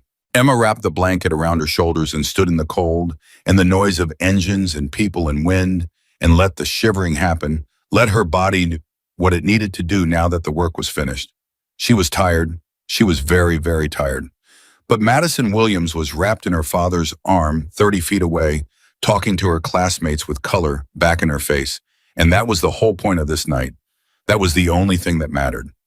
Emma closed her eyes for a moment. She thought about her father at home on the farm. He was going to hear about this.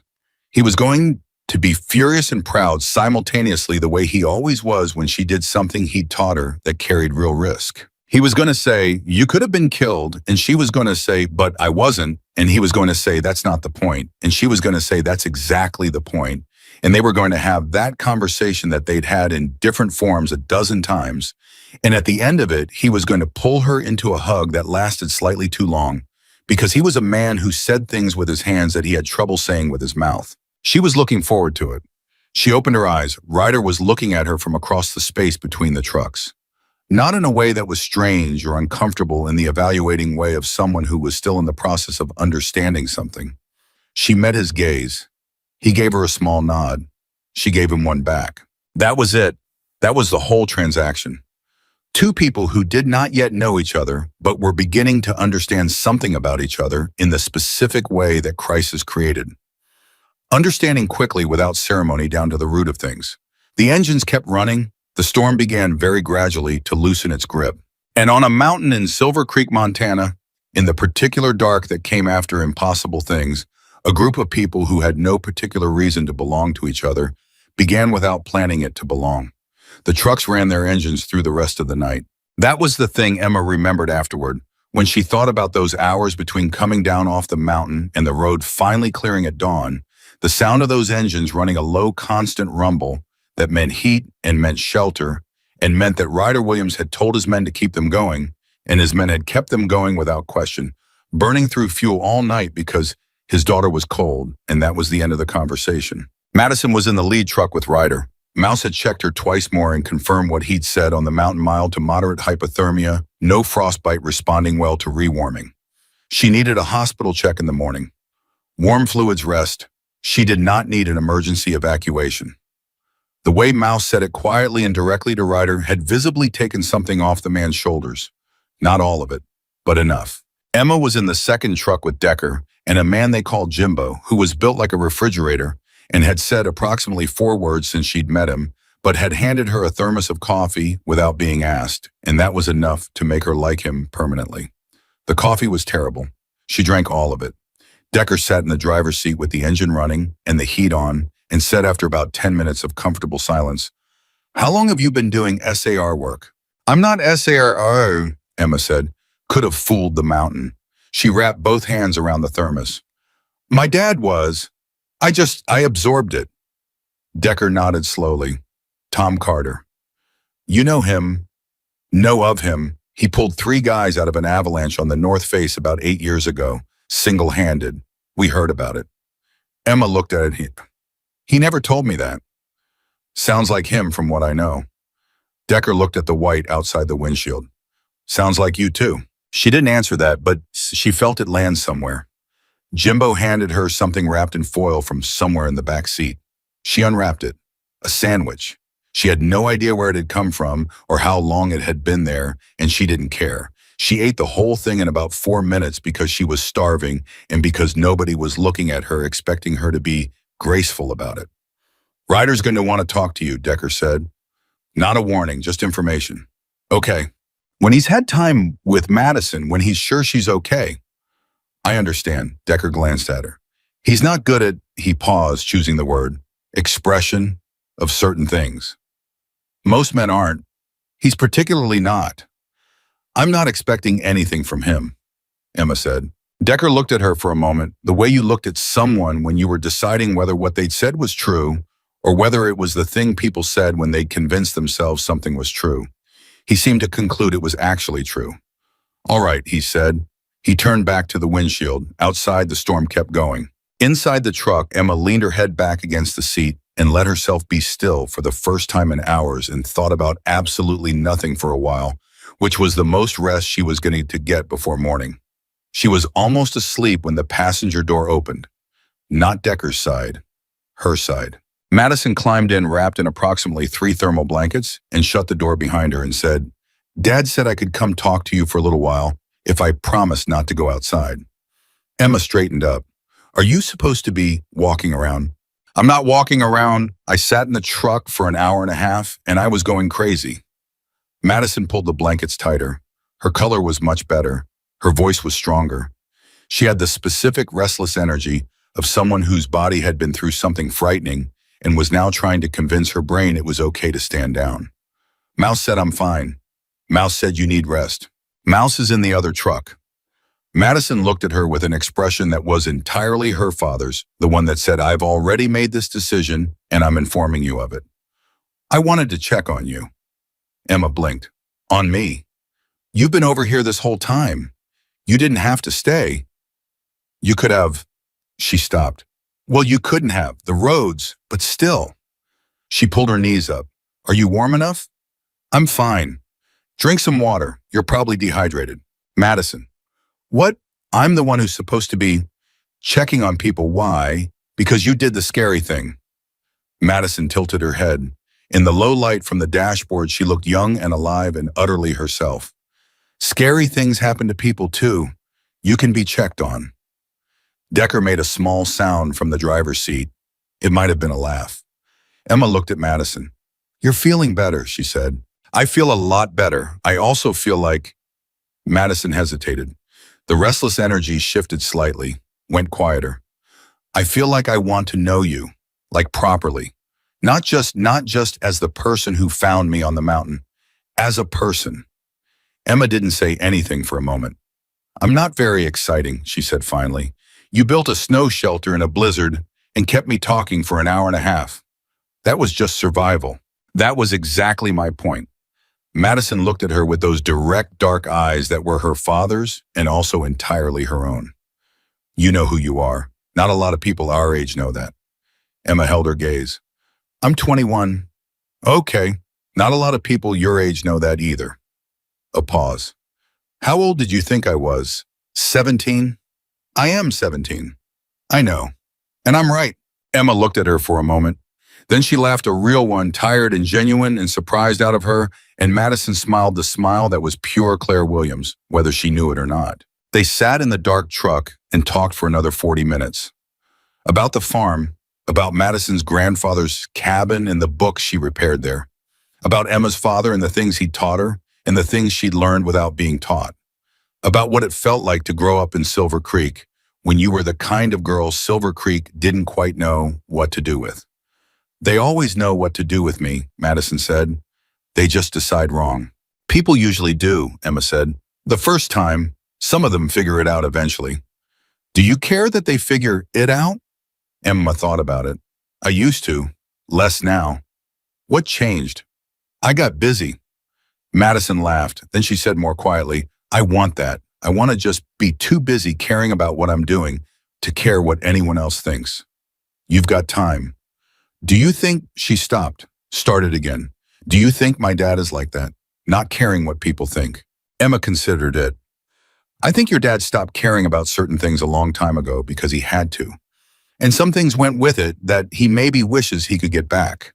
She looked at Madison. "But I don't think he doesn't care. I think he cares about very specific things very completely." Madison was quiet. "He doesn't scare you," she said. "Not a question." "No. He scares most people." "I know. Why doesn't he scare you?" "So." Emma looked out the windshield at the white. "Because the first thing he did when he got to you on that mountain was put his arms around you." She paused. "Scary men don't do that."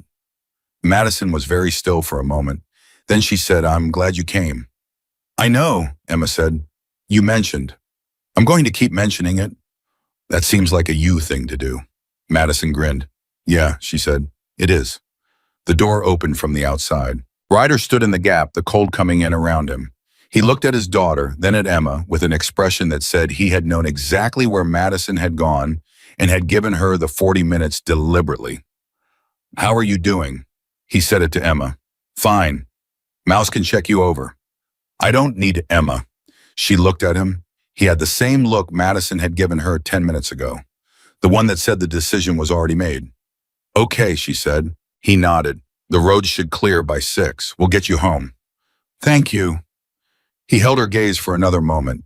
Then he said in a voice that was lower and rougher and stripped of the presidential composure, what you did tonight.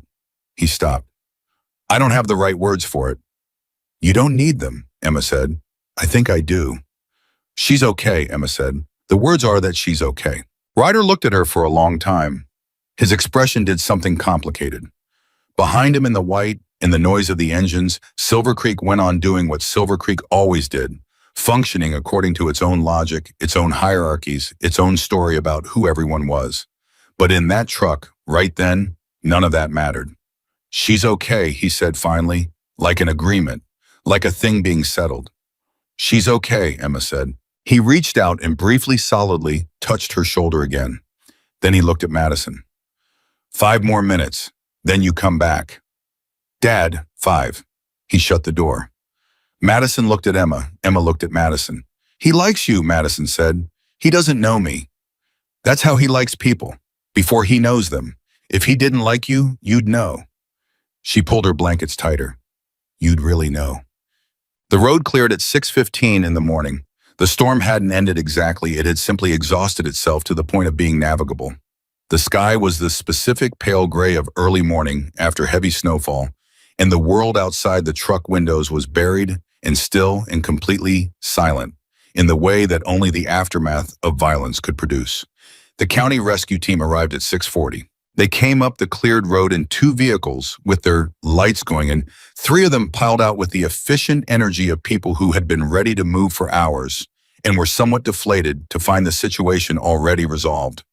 The lead rescue coordinator, a woman named Jan Okafor, who had been doing mountain rescue in this county for 11 years, assessed the situation in about 3 minutes and then stood in front of Ryder with her clipboard and said, You want to tell me how you got the road cleared? Plows, Ryder said. We have county plows for that. I have better ones. Jan looked at him for a moment. She was a small woman with very steady eyes, in the air of someone who had been the smartest person in many rooms and had stopped feeling the need to announce it. The girl is stable, she said.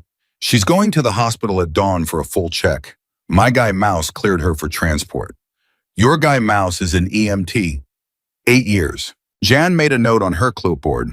She looked at the students who had spent the night in the 2 school vans with the heaters running and were now emerging into the gray morning, looking crumpled and exhausted and dramatically alive in the way of teenagers who had been through something. Anyone else need medical attention? Emma Carter, Mouse said, appearing from the side of the truck. She's been resistant about it. Emma, who was climbing out of the truck, stopped. I'm fine. She's got some early signs of hypothermia that resolved with rewarming, but I want a hospital once over. Mouse said, speaking to Jan with the professional calm of someone filing a report. I don't need Emma. Ryder's voice from behind her. She turned. He was leaning against the truck with his arms crossed in a way that managed to communicate that this was happening without him having to raise his voice at all. Hospital, both of you. We go together. Mr. Williams. Ryder. Ryder. She held his gaze. I have a farm. My father's been alone all night. I need to. Your father's been called, Decker said from somewhere to her left. She turned. What? Found the Carter farm number about 2 hours ago. Told him what happened. Told him you were okay. Told him we'd get you home. Decker's face was neutral. He said, and I'm quoting directly, tell her if she doesn't let them take care of her, I'll drive up there myself and take her to the hospital personally. Emma stared at him.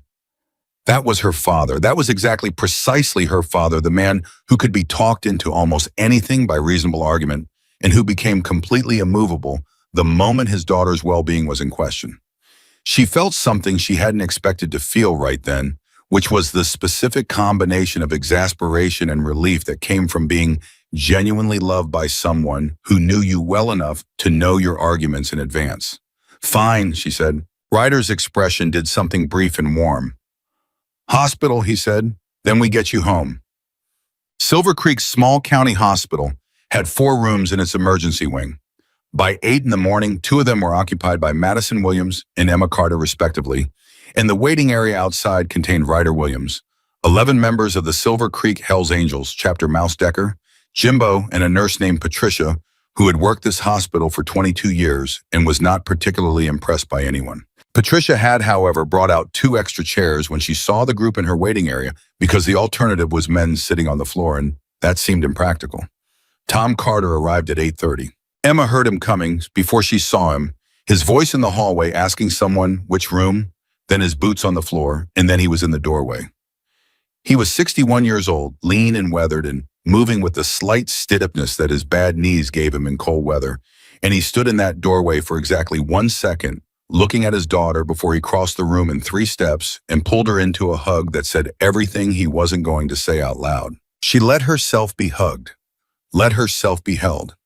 She was 21 years old and she had been keeping it together through a blizzard and an overnight vigil in a truck and a hospital admittance that she'd agreed to under protest, and for about 30 seconds, she let her father hold her, and she did not keep it together at all.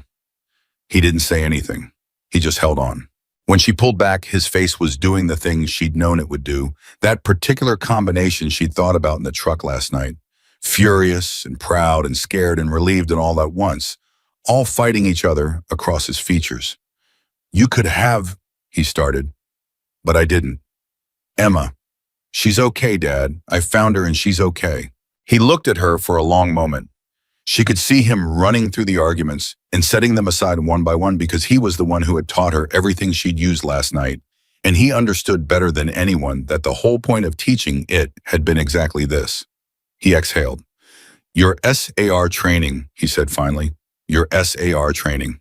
He shook his head slowly, but the furious part was fading. What was left was the proud part, which he would never say directly, but which was completely visible to anyone who knew his face. The shelter you built, he said. They told me. Root ball formation, big old fall timber. You taught me that. I taught you that when you were 12. You taught me well. He looked at her for another moment. Then he sat down in the chair beside her bed, and he put his hand on her forearm and he kept it there, and neither of them said anything, and that was enough. The doctor came in at 9 and gave Emma a clean bill of health with the specific kind of grudging thoroughness that meant she'd been hoping to find something to be concerned about and couldn't. Mild hypothermia fully resolved. No frostbite. Heart rate and blood pressure normal. She could go home. She was pulling on her jacket when Ryder appeared in the doorway. He looked at Tom Carter first. Tom looked back at him with the same steady, evaluating look that his daughter had, and Emma watched these 2 men take each other in across the hospital room. 2 men who had lived in the same small town for 20 years without really knowing each other. Seeing each other now with the specific clarity that came from having a shared crisis as a reference point. Mr. Carter, Ryder said. Ryder Williams, Tom said. A pause. Your daughter saved my kid, Ryder said. Tom's jaw moved slightly. Emma recognized that too, the thing her father's jaw did when he was holding an emotion in place. My daughter does what needs doing.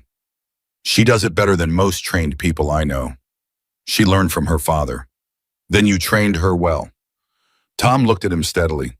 So I hear you kept her warm all night. Kept all of them warm, Ryder said. She was the one who went up that mountain alone in a blizzard. I know what she did. Tom's voice shifted slightly, quieter. I always know what she does, even when I wasn't there for it. Something passed between them. Emma watched it happen without fully understanding it, the thing that passed between 2 fathers who had raised daughters alone and done it in completely different ways and somehow arrived at the same place. Ryder said, I owe you. Tom shook his head. You don't owe me anything. Emma doesn't do things to be owed. I know that. Ryder looked at Emma. That's not why I said it. Tom followed his gaze to his daughter. Emma was standing by the bed with her jacket half on, watching both of them with the look she got when she was deciding whether to insert herself into a conversation. She decided not to. Tom looked back at Ryder. Buy me a cup of coffee sometime, Tom said. Ryder nodded once. I'll do that. The handshake they exchanged was brief and firm and meant considerably more than handshakes usually meant. Emma finished putting on her jacket. Madison was discharged 2 hours later. She came out of her room with Ryder at her side and the color fully back in her face and wearing a hospital sweatshirt that someone had produced from somewhere, and the first thing she did when she saw Emma in the waiting area was walk straight toward her without hesitating. The waiting area had gotten more crowded. At some point during the morning, word had gotten out. Small towns had their own information systems that operated faster than any media, and Silver Creek was no different. People had started appearing, not the Hells Angels members who had been there all night, but other people. A neighbor of the Carters, the woman who ran the general store, Mr. Fitzgerald from the school trip, who had apparently driven back down the mountain as soon as the road cleared, Mrs. Patterson, red-eyed and clutching a coffee cup, a few students. Patricia the nurse surveyed her waiting room with the expression of someone whose capacity for surprise had been fully exhausted before this morning and had now been exhausted again. Madison walked through all of it directly to Emma. "You're being discharged," she said. "Clean bill of health." "Good." Madison looked at her. "I've been thinking about something." "That sounds like the beginning of either a very good idea or a very bad one." "Both, probably." Madison pulled her hair back off her face. It was a gesture Emma had already identified as the thing she did when she was about to say something real. "I want you to teach me what you know." Emma went still. What you did last night, the navigation, the shelter, all of it. I want to learn it." Madison held her gaze. "I've been painting mountains my whole life, and I don't actually know them. I want to know them, the way you do." Emma looked at her. "Madison, I'm not asking because you saved me. I'm asking because of what you said in the shelter. About your father teaching you. About learning things that make you real. That make you know yourself." She paused. "I want that." Emma was quiet for a moment. "It's not a weekend thing," she said. "It takes time." "I have time. It's cold. It's unglamorous. It's a lot of very boring practical skill building before anything interesting happens. I grew up watching my dad rebuild motorcycle engines. I understand boring practical skill building." Emma looked at her for another moment. Then she looked past her at Ryder, who was standing 10 feet away, watching this exchange with the expression of a man who had a feeling he knew where it was going and hadn't decided yet how he felt about it. Emma met his eyes. He gave her the smallest nod. Not permission, he wasn't the one being asked. Something more like acknowledgement. She looked back at Madison. "Okay," she said. Madison's face did something that was all her own, not her father's, not her mother's, but purely Madison. A quick burst of fierce satisfaction that she immediately tried to contain and didn't quite manage. "Okay," she said. Tom Carter appeared at Emma's shoulder. He'd been listening. "Your farm starts at 6, he said to Madison. Not unkindly, just factually. Madison turned to look at him. "Sir, if you want to learn what Emma knows, that's where it starts. 6 in the morning, every Saturday." He looked at her steadily. "You want to know mountains, you start with land. You understand land, you understand everything else." Madison looked at Emma. Emma was trying not to smile. "He means it," Emma said. "I'm not afraid of 6 in the morning," Madison said. Tom Carter looked at her with the measuring look that his daughter had inherited. He seemed to find what he was looking for. "We'll see," he said. Ryder had come up behind Madison without anyone quite noticing. He had a way of moving through spaces that his size shouldn't have allowed and kept allowing anyway. 6 in the morning, he said. "Every Saturday," Tom confirmed. Ryder looked at his daughter. She had her chin up in the way she had when she was ready to make a case for something, and he recognized it because she'd been making it since she was 4 years old. "I'll drive her," Ryder said. Tom Carter looked at him. Ryder looked back. There was a beat of silence. "Coffee's ready at 5:40 for him," Tom said. Ryder nodded. "I'll be there at 5:30. Tom Carter almost smiled. He didn't quite, but almost. That was the moment something shifted between the two men, not dramatically, not with any announcement, but in the way that real things shifted.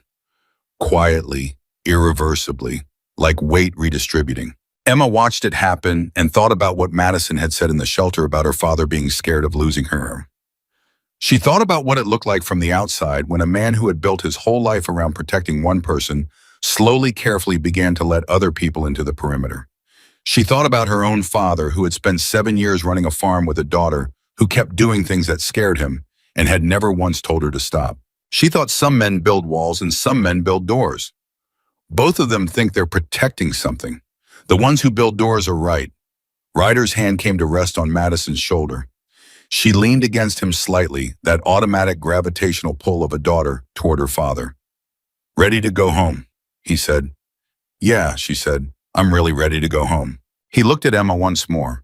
The look had something in it that hadn't been there the night before, a recognition, a beginning. The look of a man who had decided something about someone. "Saturday," and he said. "Saturday, Bo." Emma agreed. He steered Madison toward the exit, one hand on her shoulder, moving through the crowded waiting room with the ease of a man who had never learned to make himself small and had never needed to. People moved aside, not from fear, Emma thought, watching, from something that looked more like respect, given freely, different from the way Silver Creek usually arranged itself around Ryder Williams. Maybe that had always been there. Maybe they'd just stopped seeing it. Decker fell in beside Emma as she moved toward the door. "Well," he said. "Well," Emma said, "you know this is going to turn into something bigger than a Saturday visit." "I know. You okay with that?" Emma considered the question with the seriousness it probably didn't need. "I think so. Because Ryder doesn't do things halfway. Either you're part of the story or you're not." Emma looked at him. "I didn't do anything halfway last night either." Decker looked at her for a moment. "No," he said. "You didn't." He opened the door for her. "Then you'll be fine." The cold outside the hospital was the clear cold of morning after a storm, sharp and clean, and nothing like the angry, wet cold of the blizzard. The sky was pale and high, and Montana huge, and the mountains were back. They'd been there all night behind the white, and now they were back, visible and permanent and unchanged by anything that had happened beneath them. Emma stood on the hospital steps and looked at them. Her father came up beside her and stood without speaking for a moment. "You okay?" he said finally. "Yeah." She looked at the mountains. "Yeah, Dad, I'm okay." He put his arm around her shoulders. She leaned into him. "You did good," he said. She didn't say anything. "Your mother would have..." He stopped, started again. "She would have been something else about last night." Emma looked at the mountains. "I know," she said softly. "I know she would have." They stood there for another minute, father and daughter, in the clear, cold morning, with Silver Creek spread out below them and the mountains above, and the long, specific quiet of a story that wasn't finished yet, but had found for now its breath. The first Saturday came 6 days after the blizzard. Ryder pulled up to the Carter farm at 5:28 in the morning, 2 minutes ahead of the time he'd told Tom he would be there, because Ryder Williams had never been late to anything in his life and wasn't planning to start. Madison was in the passenger seat in layers she'd clearly spent time thinking about: thick wool socks, good boots, a base layer under a flannel, under a proper insulated jacket. She'd done her research. She'd asked Emma questions by text every day since the hospital, and Emma had answered each one with the same practical directness she applied to everything, and Madison had written the answers down in a small notebook she kept in her jacket pocket. Ryder had watched her prepare without saying much. He'd watched her pull out that notebook book 3 times in the days after the hospital. He'd watched her look up knot tutorials on her laptop and spend 40 minutes in the living room practicing with a length of paracord she'd bought from the hardware store. He'd watched her eat differently, more protein, more complex carbohydrates. Because Emma had mentioned once that your body was your primary tool in outdoor conditions, and you fueled it accordingly. He didn't say anything about any of it, but he noticed. Tom Carter opened the farmhouse door before they knocked. He was already dressed, already moving coffee in his hand, and another cup ready on the counter inside. He looked at Madison the way he'd looked at her in the hospital, measuring not unkind, and then he stepped back to let them in. "On time," he said to Ryder. "Early," Ryder said. Tom almost smiled. He handed Madison the second coffee cup. She took it with both hands. "Emma's in the barn," Tom said. "She starts there. So do you." Madison looked at Ryder. Ryder looked at Tom. "I'll wait," Ryder said. "Kitchen table," Tom said. "Coffee is on." Ryder sat at Tom Carter's kitchen table at 5:30 in the morning and drank terrible coffee and listened to the sounds of his daughter learning something, and it was the most comfortable he'd felt in a week. Emma put Madison to work immediately. Not dramatically, not with speeches or explanations or any kind of ceremony. She handed her a feed bucket and showed her the routine with the same matter-of-fact economy she applied to everything. And Madison followed along and asked questions when she had them, and didn't ask questions when she didn't, and by 6:15 they were in a rhythm that looked almost natural. "You're not afraid of it," Emma said at one point, watching Madison handle one of the older horses with more confidence than most people managed on a first attempt. "My dad kept motorcycles in the garage my whole life," Madison said. "Large things that could hurt you if you weren't paying attention. Same principle." Emma looked at her. "That's actually not wrong," she said. "I know." They worked for 2 hours. Feed water fence check along the east pasture, the part Tom couldn't do easily on his bad knees. Emma showed Madison how to read a fence line for weak points, how to test tension, what to look for before a section failed rather than after. "You're teaching me to see problems before they happen," Madison said. "That's all survival is," Emma said. "Seeing problems before they happen and having a plan when you couldn't." Madison wrote it in her notebook. Emma watched her do it and felt something she hadn't expected to feel, which was the specific satisfaction of a person passing something on. She'd had it explained to her once, her father years ago, sitting on the porch after a particularly hard day. "The thing about knowledge is, it doesn't cost you anything to give it away," he'd said. "You still have it, and now someone else does too." She understood that differently now. She understood it in her hands. When they came back to the farmhouse at 7:30, Ryder and Tom Carter were still at the kitchen table. They had the look of men who had been talking for a while, not about anything dramatic, Emma suspected, but the kind of careful preliminary conversation that men had when they were deciding whether they could be real with each other. The kind that sounded like small talk but wasn't. Ryder looked up when Madison came in. He did the thing he always did, the quick, full-body scan, the unconscious assessment. Is she okay? He would probably do it for the rest of his life and never stop. "Good," he said. "Really good," Madison said. He looked at Emma. "She's a fast learner," Emma said. Tom set down his coffee cup. "Runs in some families," he said. Ryder glanced at him. "A beat." "Yeah," he said. "It does." Emma. The second Saturday, Ryder stayed longer. He didn't plan to. He planned to drop Madison off and come back at noon, the way he had the first week. But Tom Carter came out of the barn when Ryder was pulling away and said without any particular inflection, "Fence line on the north pasture's been giving me trouble. Could use another set of hands if you've got the time." Ryder sat in his truck for a moment. He thought about the list of things he had to do that morning. Club business, administrative things, a call he'd been putting off with the county zoning board about a piece of property. "Yeah," he said, "I've got time." He worked the fence line with Tom for 3 hours. They talked the way men talked while working in fragments and silences in the spaces between tasks. Tom told him about the farm's history going back to his grandfather. Ryder listened and didn't fill the silences with unnecessary words, which Tom seemed to appreciate. In return, Tom didn't ask questions about the club that he didn't need answers to, which Ryder appreciated. Around 10 o'clock, Tom said, without looking up from the fence post he was setting, "Emma told me what you said at the hospital." "Which part?" "The part about owing us." Ryder kept working. "I meant it. I told her you said it, and she told me to tell you that you didn't owe us anything. She said the same thing to me directly." "She means it," Tom said. "I know she means it. That doesn't change what I said." Tom straightened up, looked at him. "Then what do you mean by it, because owing isn't the same thing as being grateful?" Ryder met his eyes. "No," he said. "It's not." A silence. "I've spent 20 years in this town," Ryder said, "and people have been afraid of me for most of it. I stopped caring about that a long time ago, because caring about it didn't change it. But I know what it means when someone does something for your family and doesn't want anything in return. I know what kind of person that is." He looked at Tom steadily. "I'm not going to pretend that doesn't mean something to me. That's not how I operate." Tom held his gaze for a long moment. Then he said, "All right, that was it. All right." 2 words that in Tom Carter's vocabulary carried the weight of a longer conversation that neither of them needed to have because they'd both just had it.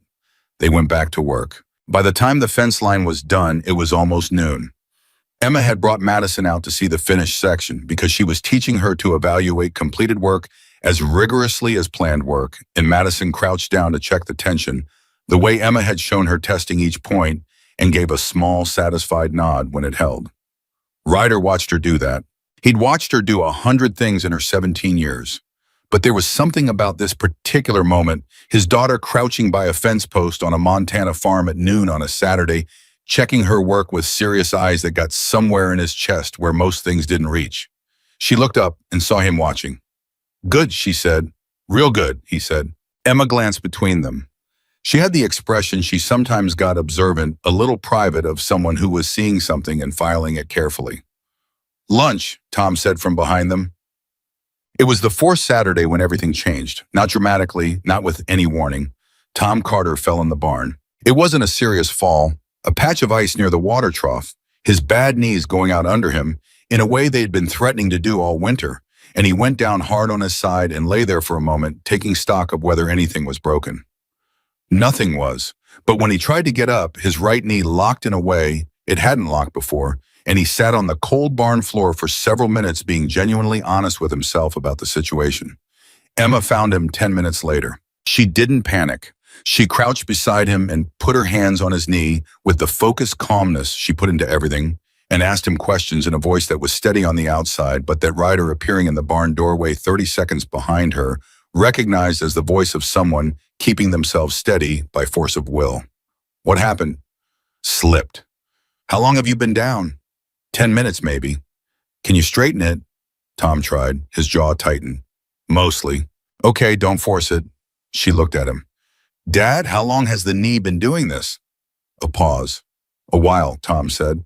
"How long is a while?" Another pause. "Longer." "Tom." Ryder's voice from the doorway. Tom looked at him. "How long?" Ryder said. Tom Carter was a man who had been honest about hard things his entire life. He had told his daughter the truth about her mother's diagnosis.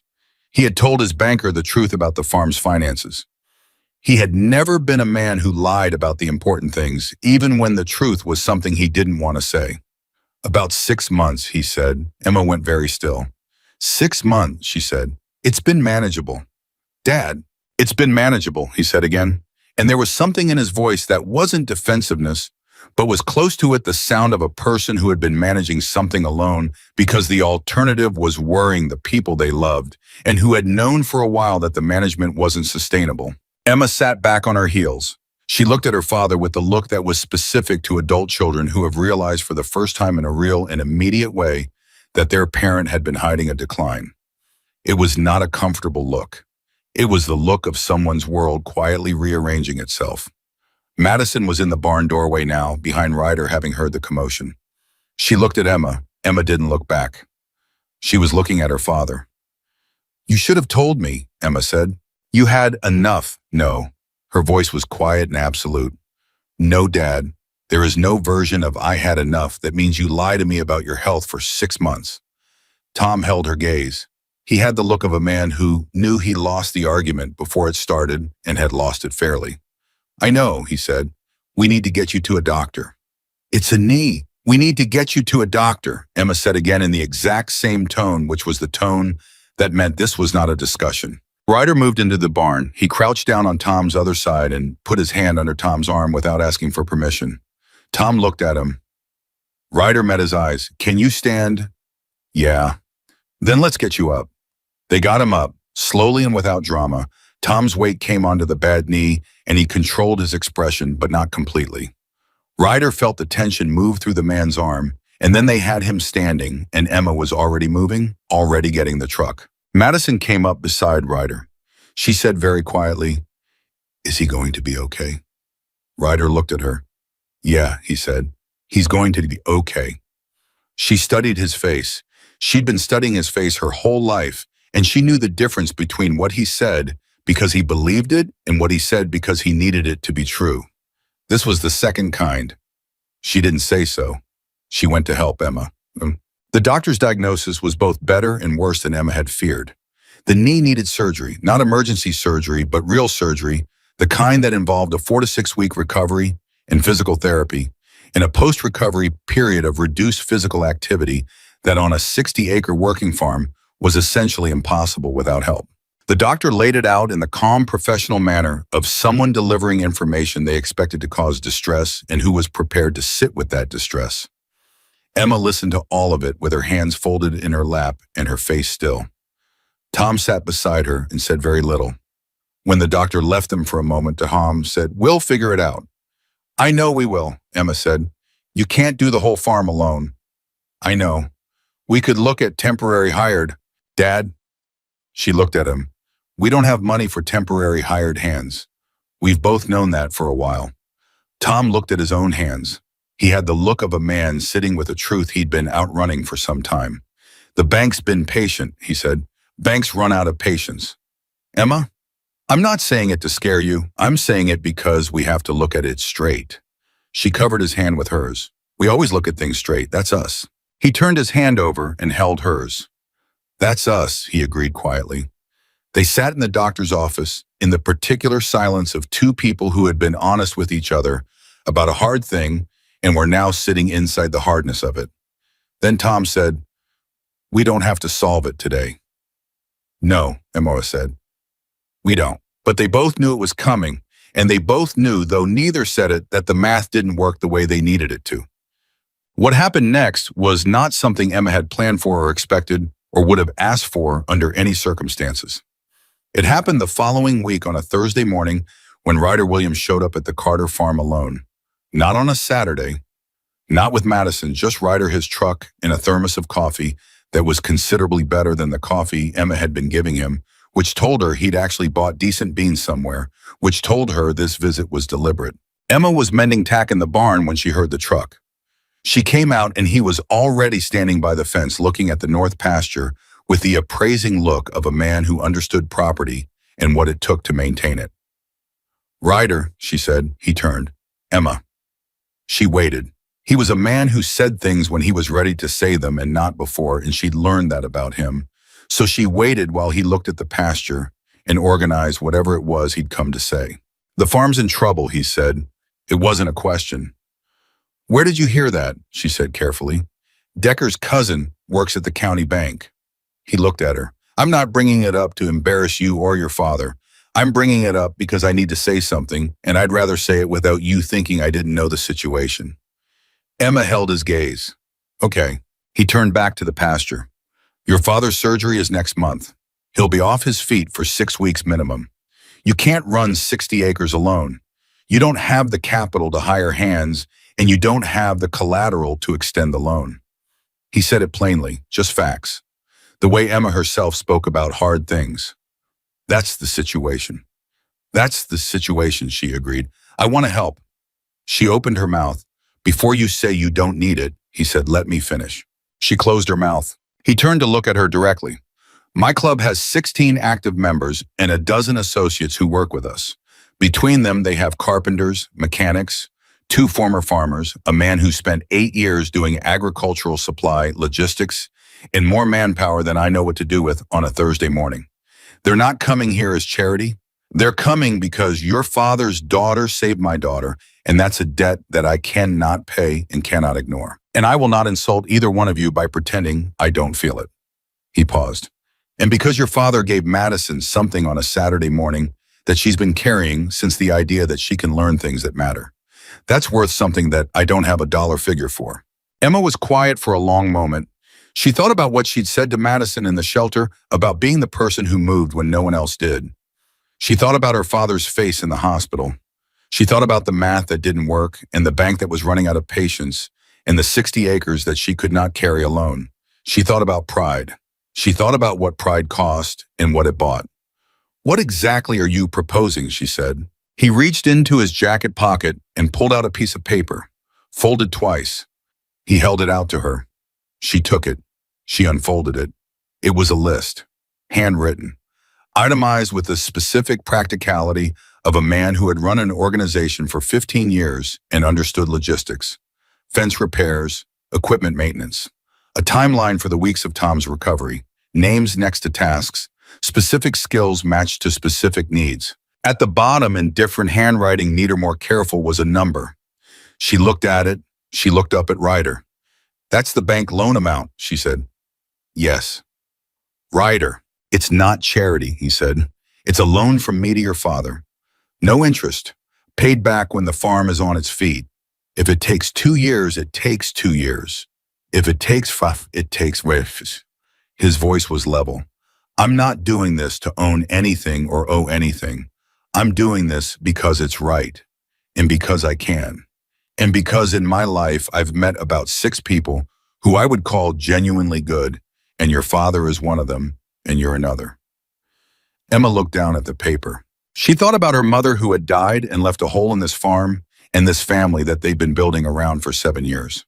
She thought about her father on the barn floor with his bad knee trying to get up by himself, not wanting to worry her. She thought about 6 months of hiding it. She thought about all the ways people tried to carry things alone that were not meant to be carried alone. She folded the paper. She held it. I need to talk to my father, she said. I know. He's going to be... I know what Tom Carter is going to do, Ryder said. I'll come with you if you want, or I can leave it with you. She thought about it. Come with me, she said. Meh. Tom Carter's reaction was exactly what Emma had told Ryder it would be. He said no. He said it clearly and calmly and without anger, the way Tom Carter said most things as a complete sentence, as a closed door. Ryder sat across from him at the kitchen table and listened to the no and didn't argue with it. Emma sat beside her father and also didn't argue. The silence after the no lasted a while. Then Ryder said, How old were you when you pulled those 3 men out of the avalanche? Tom looked at him. Decker told me Ayurkini, Ryder said. North Face 8 years ago, single-handed. Tom was quiet. Why did you do it? Ryder said. They needed help. You didn't know them. That doesn't matter. No, Ryder said. It doesn't. That was my point. He held Tom's gaze. You went into an avalanche for 3 strangers. You raised a daughter who walked into a blizzard for mine. And now you're going to sit here and tell me that accepting help is beneath you. Tom's jaw tightened. It's not the same thing, he said. It is exactly the same thing, Ryder said. It's someone seeing a problem and having the means to help and choosing to use them. The direction it travels doesn't change what it is. Emma was watching her father. Tom was looking at the table. His jaw was tight and his hands were flat on the surface, and she knew that face. It was the face of a man losing an argument, couldn't refute. I don't want to owe, he started. You won't owe me, Ryder said. You'll owe the farm what it's always owed, your work, your time, your hands. Same as it's always been. I'm just removing one obstacle that isn't your fault. Tom looked up. Tom, Ryder said quieter now. The composed presidential voice dropped slightly to something underneath it. I have a daughter who is going to be okay because your daughter moved when no one else did. I have spent this past month watching Madison become someone different and better and more certain of herself because of what she learned on your farm and from your family. That is not a small thing to me. He paused. Let me do this.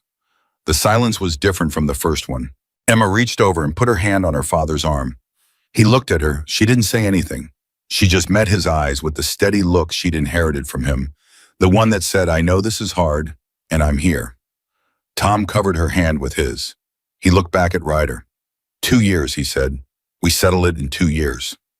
However long it takes, Ryder said. 2 years, Tom said again firmly. Ryder held his gaze. Then 2 years. Tom nodded once, the way he did when something was settled. The handshake they gave each other across the kitchen table was the kind that meant something. Not the preliminary handshake of the hospital parking lot. Something else. Something that had been built over 4 Saturdays in a fence line, in a barn floor, in this conversation. Emma felt it happen. She thought about how things grew between people, not in single moments, but in accumulations of small ones, each one building on the last invisible, while they were happening and then suddenly visible as something real and complete. The Hells Angels came on the first Saturday after Tom's surgery. They didn't come dramatically. They came the way they did most things functionally, without ceremony, in trucks loaded with tools and the specific quiet competence of people who had work to do and intended to do it. 16 men, 3 additional women whose husbands were in the club and who had, it turned out, specific skills Emma hadn't known about. One was a licensed veterinarian's assistant who looked at Emma's aging horses and gave her a maintenance plan. One had spent a decade doing agricultural bookkeeping. One just showed up and worked without explanation and did the work of 2 people. Emma stood in her yard at 6:30 in the morning and watched them arrive and felt something she hadn't let herself feel in a long time. Safe. Not safe in the way you felt when a threat was absent. Safe in the way you felt when you understood that if something went wrong, you were not the only one who would respond, that there were other people in the perimeter. Madison arrived with Ryder at 5:45, carrying a tray of coffee cups from the diner in town. She handed Emma the first cup. "I didn't know how you took it," she said, "so I got one of everything and you can pick." Emma looked at the tray. There were 6 cups. "How many options are there?" "A lot. I panicked at the counter."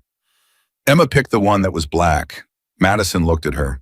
"Of course," she said. "Obviously." Emma laughed. Madison laughed. And for a moment in the gray morning, with trucks pulling in and engines running and men calling to each other across the yard, it was just 2 young women standing in the cold with bad coffee, laughing at nothing. And it was enough. Ryder watched from across the yard. He watched Emma Carter, 21 years old. Strong hands, her father's steadiness, and her own grace hand. Madison back the coffee cup and say something that made Madison tuck her chin and grin. He watched his daughter in a way he'd been watching her differently since the mountain, with less fear. No fear that was probably not possible, not for him, not after everything, but less. More trust. Not trust that nothing would ever go wrong. Trust that Madison was becoming someone capable of handling things going wrong. Someone who sought out people who knew things and asked them questions and wrote the answers in a small notebook. Someone who showed up at 5:45 in the morning and panicked at the coffee counter because she wanted to do something right for someone she cared about. His daughter. Ryder Williams, who had built his adult life around the idea that love was protection, and protection was control, and control was safety, stood in a yard in Silver Creek, Montana on a Saturday morning and revised his understanding of all three. Love was this yard, these people, Madison laughing with Emma Carter over a tray of badly chosen coffees. Tom Carter inside with his knee elevated, probably already trying to negotiate himself back to full mobility 3 weeks early. Decker organizing work teams with the efficiency of someone who'd done it 1,000 times. Mouse checking in with the vet's assistant about the horses. This was the thing he'd been protecting all along without knowing exactly what shape it would take. "Hey!" He turned. Madison was beside him. "Hey," he said. She was looking at the same yard he'd been looking at. "It's a lot of people," she said. "Yeah. Is it weird? For you?" He considered that, little bit. "Why?" He thought about how to say it. "I've spent a long time being the person who shows up for other people. Haven't had a lot of practice being on the other end of it." Madison looked at him. She had that look she got, sometimes the one that saw more than she usually let on. "Emma said something to me once," she said, "in the shelter when I asked her why she came." She paused. "She said she'd spent most of her life being invisible, and she decided that if she ever had the chance to be the person who moved, she was going to take it." Ryder said nothing. "I think," Madison said carefully, "that you've been the person who moves for so long that you forgot people were allowed to move for you." He looked at his daughter. She looked back at him. Steady, certain. Not 17 and frightened on a mountain, but 17 and standing in a farmyard in the clear morning, knowing exactly what she meant. "When did you get so smart?" he said. "I've always been smart," she said. "You just burned all the pancakes so I couldn't get a word in." He pulled her against him with one arm. She pressed her face against his chest. They stood there for a moment, 1 second, 2 in the middle of all of it. The noise and the work and the people and the cold Montana morning. "Dad," she said against his jacket. "Yeah. I'm glad I went on that trip." He was quiet for a moment. "Don't push it," he said. She laughed. He felt it against his chest. He held on a little tighter. Spring came to Silver Creek the way it always did, gradually, and then suddenly the snow pulling back from the valley floor, while the mountains held it longer, and the Carter farm coming back to life in the particular way of places that had been properly maintained through winter. Tom Carter's knee healed on the schedule the doctor had promised, and then exceeded it because Tom Carter was the kind of man who did his physical therapy with the same stubborn thoroughness he applied to everything. And by the time the first crocuses came up along the south fence, he was moving without the hitch that had been there since fall. Emma noticed him one morning walking the fence line and realized she'd stopped watching him walk. She'd stopped tracking the small winces, the careful way he'd been distributing his weight. He was just walking, moving the way her father moved when nothing was wrong. She stood at the edge of the yard and felt something release in her chest that she hadn't known she was holding. The farm loan was on a payment schedule. The books reorganized by the woman from the club, whose name was Carla, and who had the focused intensity of someone who genuinely loved spreadsheets, showed that with the debt restructured and the emergency repairs done, the Carter farm had a realistic path forward. Not an easy path, not a path without work and careful management, but a real one, the kind that didn't require math that never added up. Emma had looked at those numbers 3 times before she let herself believe them. The 4th time she let herself believe them. Madison came every Saturday until the end of the school year. She came in the spring without the heavy layers and with mud on her boots by 7 a.m., in a specific focused expression that Emma had come to recognize as Madison Williams in her element, which was not the element anyone in Silver Creek would have predicted for the biker's daughter, but which was real and visible to anyone who looked. She learned to read fence lines and weather and animal behavior, and the particular early warning signs in the soil that told you something was coming before it arrived. She got stronger in the way that outdoor physical work made you stronger, not in a gym way, but in a structural way deep in the shoulders and the legs. She stopped wearing new boots. She wore boots that had clearly been worked in. She stopped writing everything in her notebook. Emma noticed the day it happened, a Tuesday when Madison had come out to help with a specific task Tom had wanted done before the weekend. She'd asked a question and then answered it herself before Emma could respond, and then looked slightly surprised. "I just knew that," she said. "Yeah," Emma said. "I didn't know I knew that. You've been coming here for 4 months."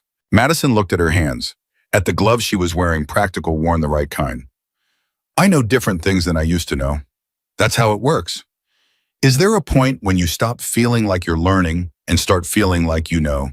Emma thought about it. "No," she said, "but you start feeling like you know enough. That's different." Madison thought about that. Enough for what? Enough to be useful. Enough to help. Enough to go up a mountain in a blizzard and come back down with someone who needed you. Madison was quiet for a moment. "Is that how you felt that night? Enough?" Emma looked at her.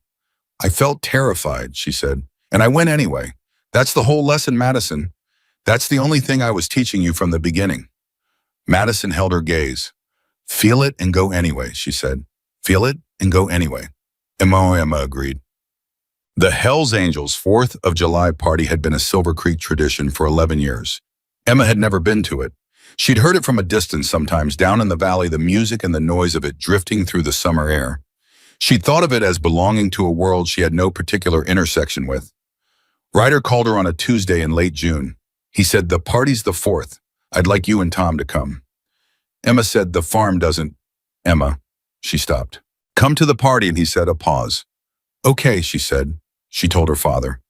Tom Carter looked at her over the dinner table with an expression she couldn't immediately read. Then he said, "What do I wear?"